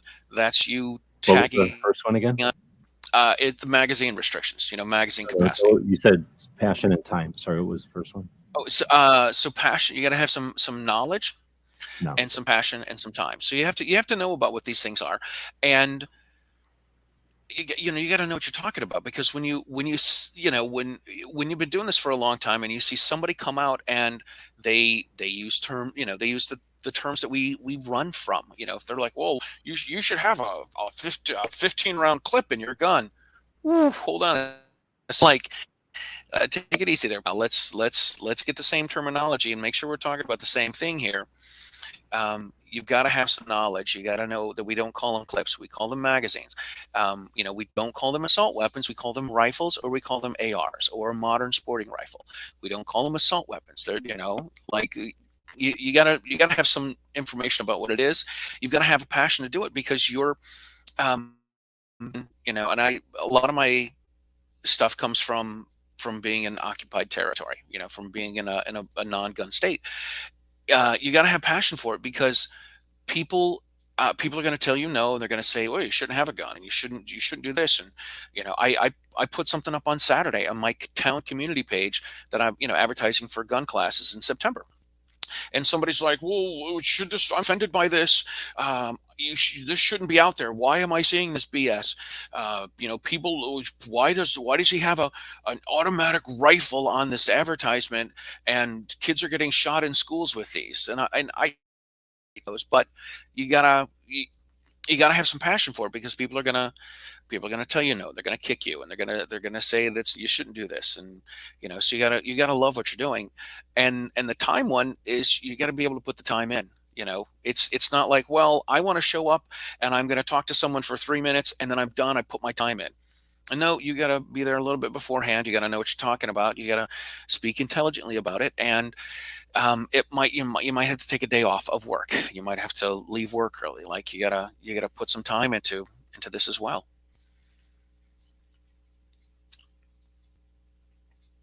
Dude, I'm trying to take notes, but that's awesome. I just dropped that on you out of no place, and I don't think I could. I could. Well, I definitely didn't expect to see that one coming. That's an awesome answer. So appreciate that. I'm not sure how many people are listening live, but hopefully that woke them up. If you were trying to get to sleep, sorry if that woke you up. So the last question is going to be one I've been attempting to. Well, I've been asking everybody a couple of books, and I haven't been doing it consistently, so I'm not going to count that as a question. But if you do have a couple of books, I'll take them. But I'll put that into my notes here. 2 books you might recommend. But well, actually, I'll just ask that question first. Do you have 2 books that you would recommend to people, Oh my gosh. or Um, movies? I'm It doesn't have to be books. No. So I think John Petrolino is a good friend, and he's got a great book out called Decoding Firearms, and that is a great book for people that are new shooters. Um, so it's a really good book for that. Um, Okay. my my personal favorite book on my personal favorite gun book is written by Jeff Cooper. It's called, I'm going to screw the title up, but it's the complete book of the modern technique. And it was written in the late, oh my gosh, early 60s, I think. And all the guns in there are dated. But what I like about it is there's a section on training. And he said that if you want to become better than other shooters at the shooting range, you should dry fire for 10 minutes a day, and then go to the range week. And you should shoot a 3-inch target at 3 feet. And then once you have all your shots, whatever, 100 rounds or something. Once you have all your shots in a 3-inch circle at 3 feet, then move it out to 7 feet. And then after they're in the 7-foot circle, move them out to 10 feet. And then move it out to 15 feet and work your way back out to 20 feet. And I'm like, oh my God, this is the greatest. This gives me a plan of what I need to do. And it's to dry fire for 10 minutes a day and go to the range once a week. And there's no plinking, there's no nothing else. And in 6 months, you'll be good. And 6 years after I started shooting, I was like, man, I should probably put that 6 months in any time now. um, and I really like that, because to me, it's not, it really, like the Cooper book is to me, the fundamentals of shooting. It's You're like, here's how talking you become a good principles of shooter. self-defense? The I'm principles of sorry. personal defense? Is it the one called the principles of Um, personal defense? no, it is, you know what? Let me see if I can dig it Ride, up. shoot straight, and speak the truth. Speak the truth. Nope. Okay. If I can type it in here. Looking through Cooper's list here. It's an old book. It's got a red and white-ish cover.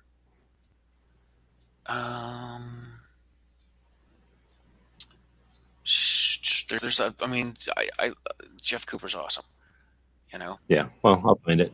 But It, appreciate that, because that was, again, out of nowhere. So then the last question is, again, and I believe you're unique in being able to, because you know a lot of the players, and you're not just aware of the players, but you kind of know what they're doing on the board. And you've been, even if you're not 100% aware where everybody is right this second on the board, you know what they're all capable of, and again, what their resources they have available to them.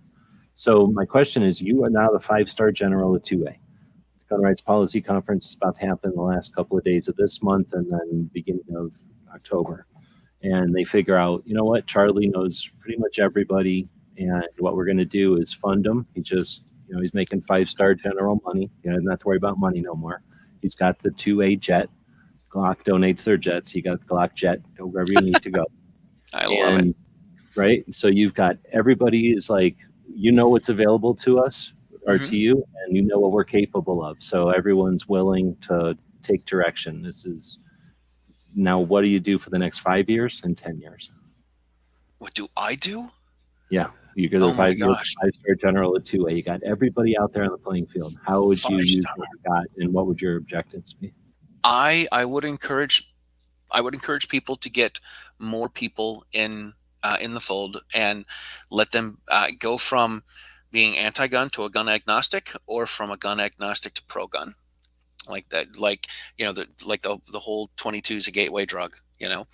Um, I'm get down. So people how would you see, again, everybody's at your disposal. How do you right. that happen? These stations we have to have um, at the grocery store, at the movies, standing in line at the checkout, and just letting people know. Say, hey, listen, have you ever gone shooting before? Um, we got to have these conversations so we get more people that are into it. I think with the pandemic, and certainly not necessarily the pandemic, but with all the riots and the lockdowns in 2020, we had some non-gun people that did come out and said, "Oh, I can't just go buy a gun. I've got to take a class." "Well, what do you mean I have to pass background checks? I have to do all this stuff." So I think we need to educate more people, and if it's not for them, that is totally cool. Like, I don't have a problem having it not be for people, but get them so they're not afraid of it, and you know, they're not concerned about, oh my gosh, he's got a gun, and I saw him screaming and shouting at somebody in the parking lot. So I think I'm afraid for my life, because I know he's got a Smith and Wesson sticker on his car, and he's mad, so he's a lunatic. I need to call the police and have him red flagged and take his guns away.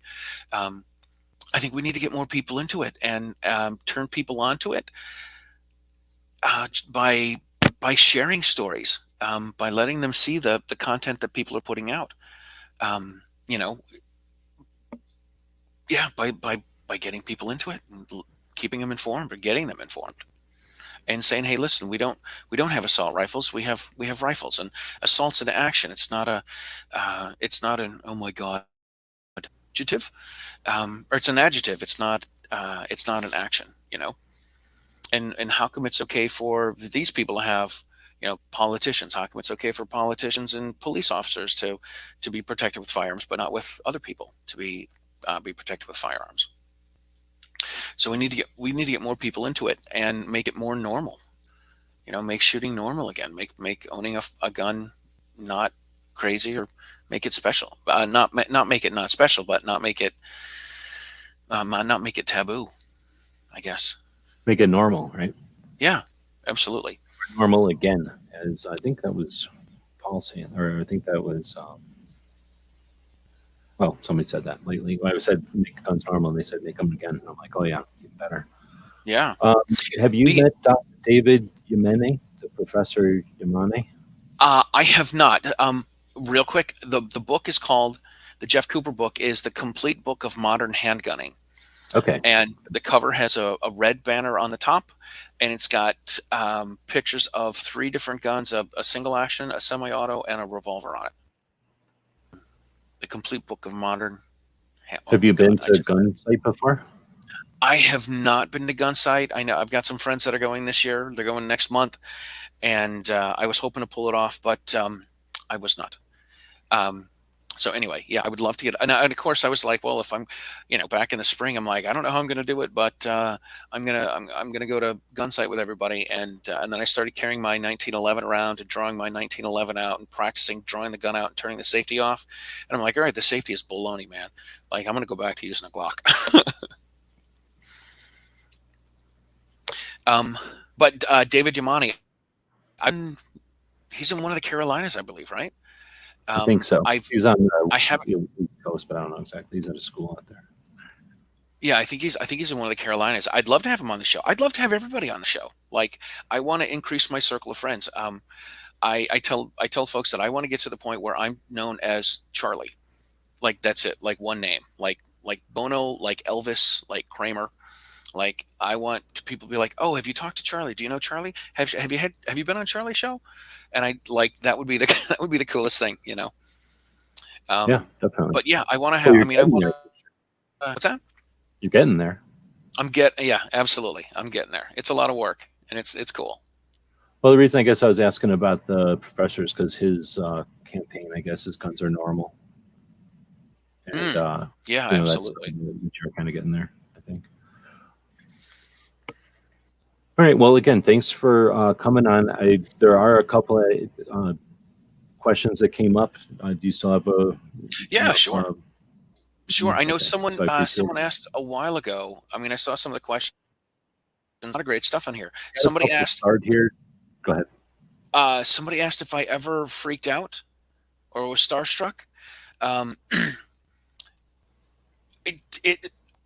Honestly, it's one of these things where I do get starstruck, and then I do the show, and then I go back and watch it, and I'm like, oh my God, I can't believe I can't believe I drove Masada Yub around.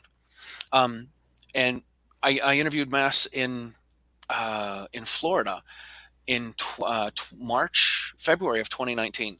And it was one of these things where I knew he was going to this event. Kevin Sona was telling me that Mass was speaking at it, and he's like, hey, you should have Mass on the show. And I'm like, you know what? I met him once before. I got his phone number, and I need to call him.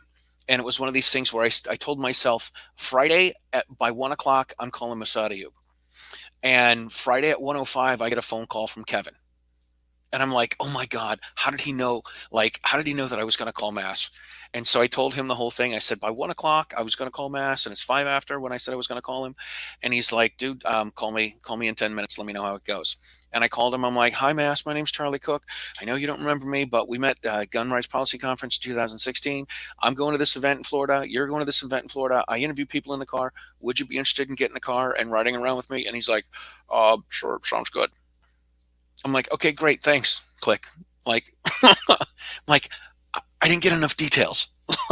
Like, we don't have a plan. I need to know what's going on. And then meet him in person. You're like, holy crap, man, that's Masada Yub. That was super down to earth. He's very much like he doesn't lord it over anybody. That he's got such a stature in the community or whatever. He's very. There's a lot of people who you must be in the same position. You've met even more people than I have, and there's people that'll react differently when people come up and shower them with that kind of attention. And Hmm. Moss is, well, he's super experienced at it, but he's just it's not humble. It's just, he understands it, and he accepts people. He's just very gracious about it. Is that the way to do it? Yeah, Very I think cool that's a dude. great word. And right? You don't have to spend a lot. He doesn't need a lot of time. He can kind of, luckily, I think people help vet, people, so he doesn't get too many yahoos coming up to him. But, he appreciates, people that want to hang out. He offers his presence, right? He offers his time and his insight, which is super cool. Mm. And, a lot of people expect something from that. I think that's the word. Anyway, so yeah, that's a great example. I don't know if I ever mentioned it ever, but he's the only people I think that I ever went up and said, "Hey, Masada Ayub, can I get a picture taken with you?" That was in 2009. And that was the first and last picture I ever took with somebody. And I was like, that felt really weird. I'm never doing that again. And Oh then my gosh. I knew It's him. so. So Go ahead. I was just gonna say, I was. ever since I've known him, and I don't want to say he's my grandpa, but he's like a super nice guy. I like to think if I go stand around somewhere, Masada Ayub knows who I am. Yeah, it's that is pretty cool when that kind of stuff happens. Um, I was just thinking of something and I lost my train. That's all right. I was It guessing it is. was just talking about like the one and only time I went and got the selfie or whatever. It was a Oh, long the time ago, selfies. but That's was one of the things when I first started doing this. I'm like, oh my god, I got to get a selfie with them. Oh my god, I got to get a selfie. Like every time I see them, I got to get my picture with them. I got to get my picture. And now you see these people, you run into them enough. You're like, I don't really need to get a picture. I don't need the social proof or whatever. here's a question: There's plenty of Did pictures. you Yeah. stop asking for selfies before someone asked you for a selfie, or did someone ask you for a selfie made you stop asking other people for selfies? Oh God, I stopped asking because I'm like, I went from being a guy that had an idea and then started a YouTube channel, and then um like eventually I get to the point where I'm like, okay, so these are kind of like my peers, and I don't want to be like, oh my god, I can't believe it's you. Oh, let's get our picture together. I'm like, dude, I don't have to get their picture every time. I've got their phone number. I can call and text them or what. Exactly, right. It's like going up to your friend at work. Hey, let's get a selfie. I mean, some people do that anyway, I guess, but yeah, I totally understand. So, next question is from DJ. Hardest gun gram choreography. Which ones were the most difficult? Took the most number of Oh my takes? gosh. Oh man, that is a good question. At first, I was a one take Charlie. Like I'm doing them in one take and that's it. And I wasn't, I guess, confident with my editing skills because I didn't want to have anything edited too much.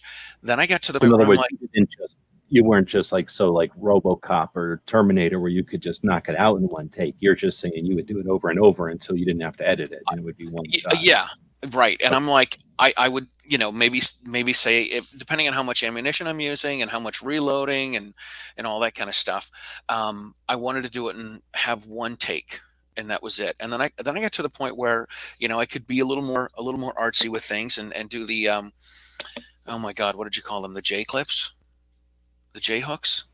I just watched the show and they call them J and L clips. I don't know if that's a thing or Okay. if that's just what that channel.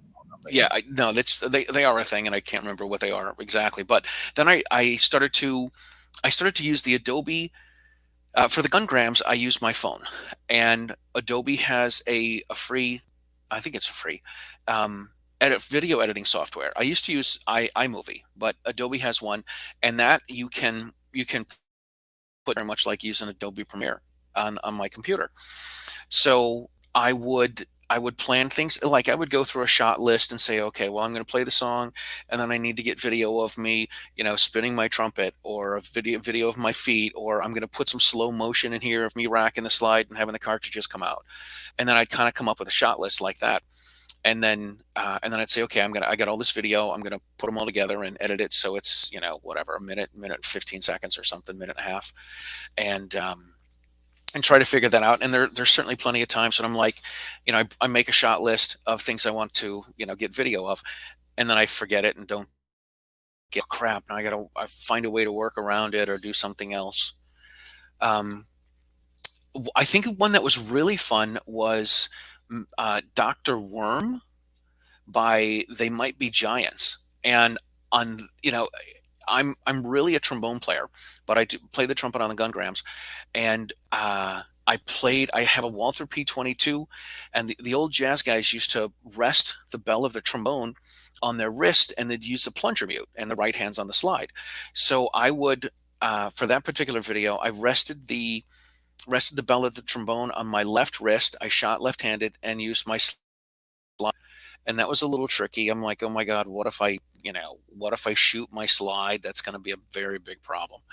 But I like that one because I ended up doing two. I got video of me playing the trumpet and playing the trombone at the same time, and I put them together into a little mix, so you can hear a melody part and a bass part, and shooting in both videos. That one was a lot of fun. Bonus question: what's your favorite We Might Be Giant song? I don't know any others besides Dr. Worm. Oh, that wasn't Yeah. the group that you. No, I mean, when I was in high school and in college, I listened to a bunch of jazz, and then I ended up moving back to Boston, and I started listening to ska, and the Mighty Mighty Boss Tones and Real Big Fish and stuff, and I started to dig that stuff because I'm like, it's not rock and roll, but they got great horn sections and the music's upbeat, and yeah, I love the Boss Tones. I think they're great. Okay. I accidentally bought ska records thinking they were punk records, so I've listened to ska. Does that count Right, as listening to ska? Yeah, they called it ska Because back punk. in the day, you bought records. Because like back in the day, you bought records based You on. bought you bought records too. Be like, oh, this is the same thing as I like. I didn't think this was going to sound like this, but anyway, I understand the music you're talking about. I can't say that I'm aficionado or anything. Is this Dexy's Midnight Runners? Is not ska. No, I just think that's like 80s pop. Pop, okay. But Yeah, that's they're how the I see ones it. that dress like that, like overalls and stuff, or is that? Yeah, and they dance with the "Come On, Eileen." Yeah, I Yeah, don't but think I'm that's saying is ska where they're dressing in overalls all the time, and it's like from Europe. no. So the ska guys Oh, were into wearing suits. Oh, then I'm thinking of something totally different. Yeah,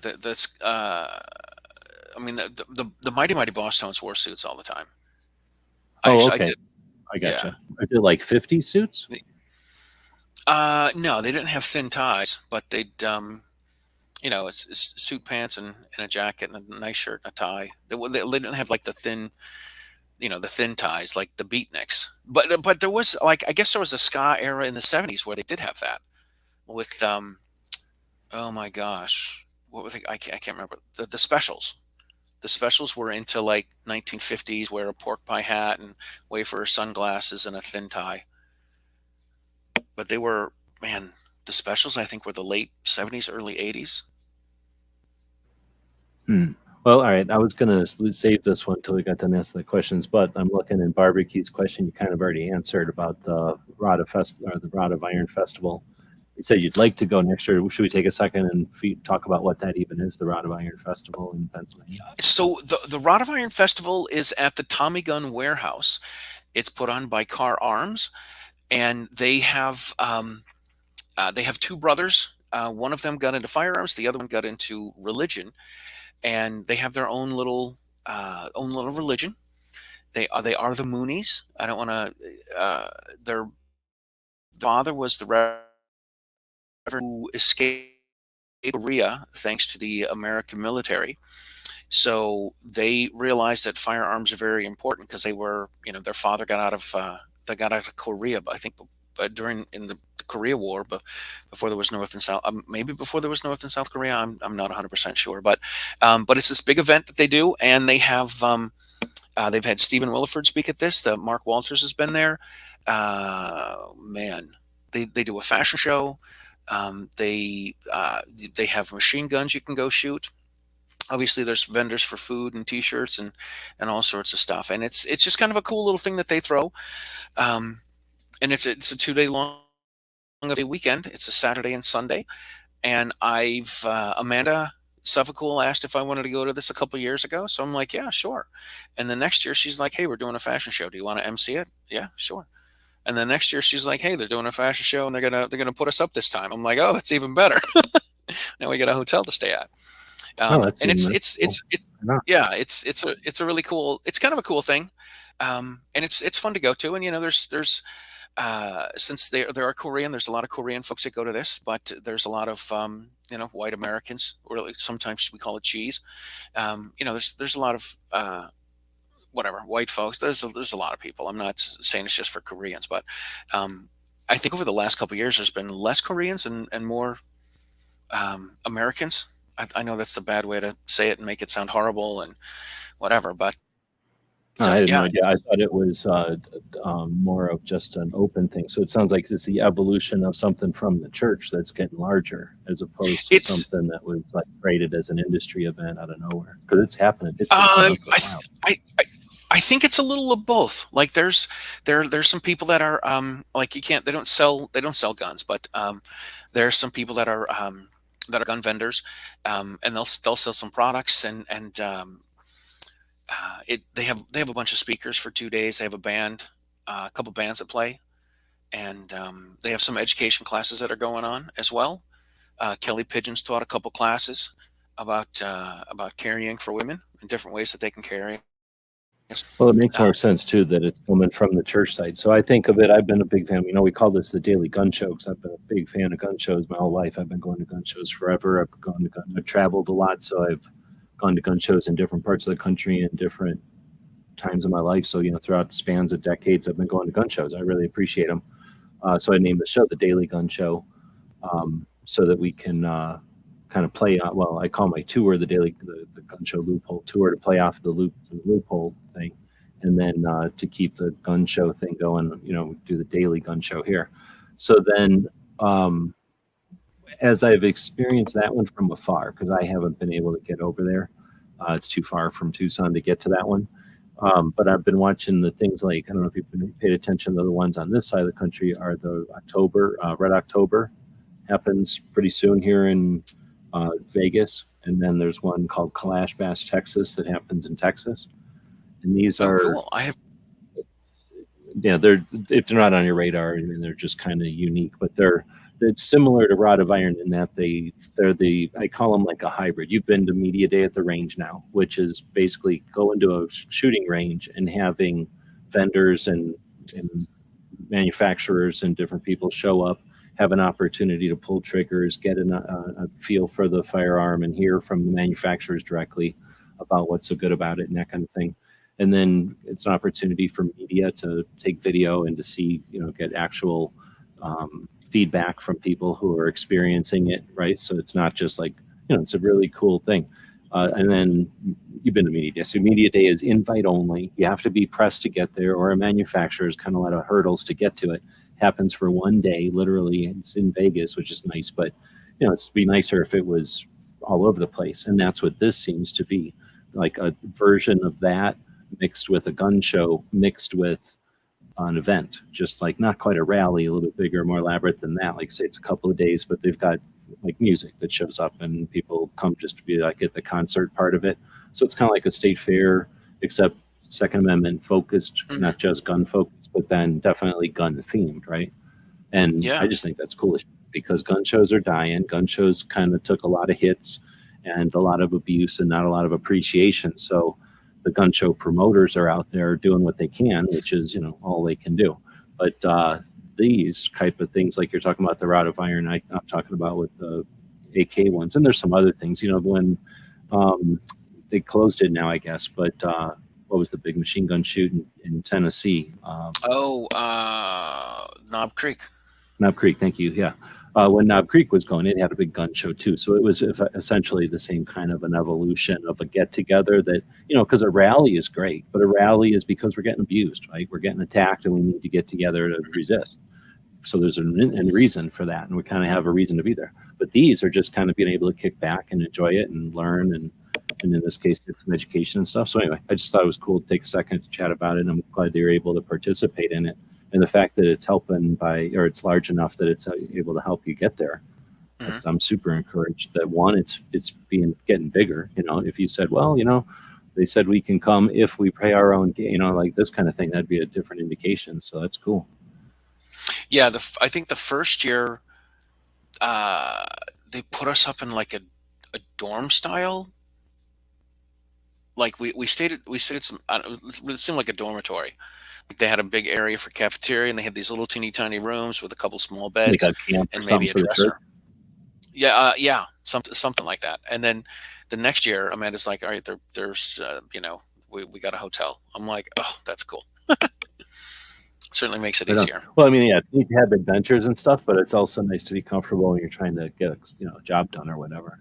Oh yeah, definitely. All Definitely. right, so a couple more. DJ asked, before you carried a firearm daily, were there any times or incidents in the past where you wish you had carried a firearm? How did you handle it? I guess that's kind of a whole ball of worms there. So Right. I never did. I never did. I did play in a like I said, I played in a band for a long time, and there was one time where some couple was gonna hire us to play at their wedding, and I didn't know who they were. Like I don't do any of the biz. I go in, I play, and drink beers and go home. Um, and some gal came up and started talking to me, and I'm just having a conversation with her, and then her husband was there, and he was you know crap faced drunk, and he's like, "Hey man, we're not gonna hire your band. Stop talking to my wife." Blah, blah, blah, blah. I'm like, "Dude, I don't know what you're talking about, man. Like, this is ridiculous." But never had someone break into my house or anything like that. Carrying, I think it was after that I was started to carry a Leatherman because I'm like, a Leatherman's got a knife on it, and I can bring it into a nightclub because it's got tools on it as well. So kind of a handy thing to have. But and I didn't have any knife training. I wasn't a pro gun guy. This is before I was a gun guy. I do remember talking to the guys in the band saying, I think this gun stuff is pretty cool. Like, I think I want to carry one of those little revolvers. And a buddy of mine's like, you want to carry a 38? I'm like, yeah, a 38. That's what I want to carry. because he saw it on a TV show or something, probably. Not Yeah, because I, he was. I, I thought that's, you think of these old detectives pulling out a little snub nose revolver. Yeah. It Yeah, also is kind of the fun. equivalent of the get off of me. You're not looking for trouble. You're just able to be capable of resisting attack, right? You're not like Exactly, offensive, it's exactly. just basically defensive. Yeah. Which is probably one of the reasons why we won't get into the whole thing about small revolvers at the end of a show. But the last question is a good one from DJ, actually. It's a great end of the show question. What was the worst car rental experience ever? Funniest in traffic interaction with other motorists? Oh my gosh. That one about the worst. I would have All asked the right. best, but which was the most interesting car experience from The you've worst rented a car bunch of them. experience one. I went to where's rent a car? I went to the Florida Carry event in March of last year, 2021. I am ah, I hate saying this now, but I'm a Dave Ramsey guy. He's a debt-free guy, and I was debt-free, and I got rid of my credit cards in 2012, and in January of 2015, I paid off the car I had before I had the car I have now. And so for Nice. 6 years, I bet you go with that. yeah, 6 years, no credit cards. For 10 years now, no credit cards. Um, and I went to the Florida Carry event, and I've got a Visa debit card, and it's worked for everything. And I get cars at Enterprise. It's worked at everything every time, other time. I get down to Florida Carry. Um, somebody, I think it was with Mike Piawarski and Dr. John Adine. I think they dropped me off at the place in the Orlando, at the car rental place outside of Orlando. Um, and I went there and I'm like, all right, I want to rent a car. I got a reservation. You guys called me for it. We're good to go. Here's my driver's license. Here's my debit card. And they're like, oh, since you're using a debit card, um, we need to have an electric bill, a phone bill, like they needed all this stuff. And I'm like, what? And they're like, yeah, we have to have, since you don't have a credit card and you have a debit card, we're going to put an extra $250 on here and hold that. And we need to have all this other stuff to prove where you live. And I'm like, I've never had to have that anyplace else. And I'm good friends with my insurance guy, so I called his office and I'm like, "Can you make a copy of this and send it to me as a PDF so I can show it to these people?" And it was just a hassle, and it took an extra hour and 15 minutes to get this nonsense done. I was livid. I was like, I'm supposed to be out doing stuff right now, and instead I'm sitting here getting a copy of our insurance policy to show you that I am who I am. So this is ridiculous. Dude, that's so crazy. In 2009, we went to SHOT Show in Florida. It was the last time it was in Florida. And I brought two dudes. So it was expensive to get three of us from Tucson to Florida. And we get out there, literally the same thing. Except we didn't get the car. Like, we got there, oh yeah, you can use this credit card. We're like, what? So now we're standing at I don't know how it actually is, because I don't, it was a long time ago and I didn't live there. But we're standing at whatever the rental car place is off of the airport, I'm assuming, next to some highway with no rental car in the middle of the night. And in Florida shuts down. I'm not used to airports that just shut down at night. Like, it was one of those kind of deals. So the three of us and everybody else was looking at me like, or those other two guys were looking at me like, yeah, real good planning, real good running this trip. But anyway, yes, and that's when I decided, you know what? I don't like this idea of flying to places. I think I'll start driving to places. Yeah, You can break down I've made a car, couple. but you can do stuff about it. You can't do shit about it when you're, standing there and there's nobody that takes your credit card. Oh my gosh, yeah, a little frustrating. Anyway, so yeah, that's interesting. The same kind of thing happened. It must be something about Florida because they got so many international or so many tourists, probably just in general. They probably get a lot of scams and stuff. I'm sure. I was John Petrolino and I went to Gun Prom in San Diego back in June. Oh, we didn't even And talk about that. I'm going to have Mike on next week. His interview with you was freaking awesome. And as soon as I was been telling people, I'm listening to the interview. He gets to the 3 points where he's like, we don't, we rely too much on lawsuits. We don't utilize the media. And I'm like, pause. yeah, And I'm writing him a fucking email. Can you come on my show? So he's on next week. that's awesome. We chatted Yeah, an hour. Yeah, that was freaking great. And same thing with Toby from Cape Gunworks. I listened to that interview, and I don't know if you probably hadn't heard of this, but I was listening to the radio here in town and in Tucson, and Toby's on there, and he's saying something about 2A, and I'm like, what the hell? Did I just hear about 2A on the radio in Tucson? And then, something else happened, and I'm not paying attention. And then the next week, something else, like 2A again. And I'm like, damn, this is a show about 2A. And then it's on the radio. So what am I supposed to do about it? It just happens. I can't stop and listen to the radio or whatever. So, I just know that it was happening. And then you have him on. And I'm like, this is the dude. And then I hear the story. And I've been hanging out listening to his radio show ever since. Anyway, that's so awesome. yeah, your show is great for getting people aware of this great work that's been going on. Sorry, I cut you off there though, but No, I think that's great. I mean, that's you know what that's what it's about. It's about letting to me it's about expanding my circle of friends and letting more people in circles. There have been a few times when people said I didn't know about that person, but that person was really cool. And then just like with you, they're like, I hear this guy and then I see him on your show and I'm like, holy crap, this is awesome. Well, I was texting him. You were talking about Gun Prom. I cut you off to talk about that, Michael's. Oh, so Gun Prom, yeah. So car rental stuff. My plan at Gun Prom is so John had the rental car, and I was just tagging along, and I used it for a couple shows. But I was going to on the last day, I was going to rent a car because I had to drive. It was 100 miles from Anaheim to San Diego to catch my flight, and I couldn't get a rental car because so it was going to be about $150 to rent a vehicle to drive it from Anaheim to San Diego, and they wouldn't give it to me because I have a debit card. So I ended up calling an Uber, and the first thing I said to the guys, I said, "Listen, I got to go 100 miles to San Diego. Like, I just want you to know ahead of time, because it's going to be, an hour and a half to get down there, and then an hour and a half to get back. So, I want to give them the courtesy of, hey, this is going to be a long time." So, and I ended up getting an Uber for honestly the same price as getting the rental car, but less hassle. So that was good. Crazy. Well, but you're 2 hours into this. I think I hit most of the questions. I'm sorry if I missed some of the questions from the live people, but the good news is we've chatted so long that they've all fallen asleep, so they don't even know that we missed the questions. But Charlie, I do appreciate you coming on. I think I kind of mentioned off air, and I'll run my end credits, and we can still chat if you're still awake when it's over. But I've been doing the one interview each Monday with people, and then inviting y'all back again to have a chat together.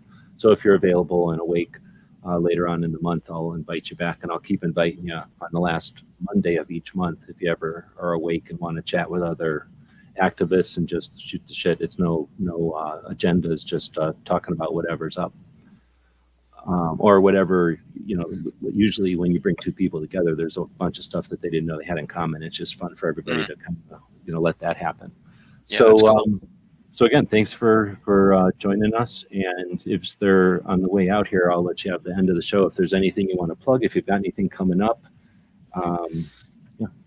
Thanks again. Well, first of all, thanks for having me on. I'm glad we finally made this happen, and I was able to get you. You were able to get me in the schedule, and I was able to get you in the schedule. If people haven't checked out Riding Shotgun with Charlie, please do. They can watch it on YouTube, on Gunstreamer, on the OpsLens app, and they can listen to it in podcast form as well. And it's on all the podcast stuff. It's on iTunes and it was Apple Podcasts and Spotify and iHeart Radio, and a bunch of people take it from there. So if they haven't checked it out, please do. Please subscribe. And I love that I put shows out, and you're like the first person that comments all the time, and I really appreciate it. I really do, G-Webs. Yeah, you bet. I just happened to, I got Patreons. There's this thing scrolling at the bottom of the screen. People subscribe to what we do. They buy us maybe a cup of coffee, maybe lunch once a month. And when enough people buy you a cup of coffee or a lunch, you're able to pay some bills and spend time on things like this without a focus on, trying to get you to buy something. So, yeah, I really appreciate it. What I'll do is work on different websites or projects and be listening to you, Cheryl, Todd, Toby, and Paul, right? All the shows that are on. So it's great for you. I thank you for being there to have something on. I don't have to listen to this radio or listen to a movie or something.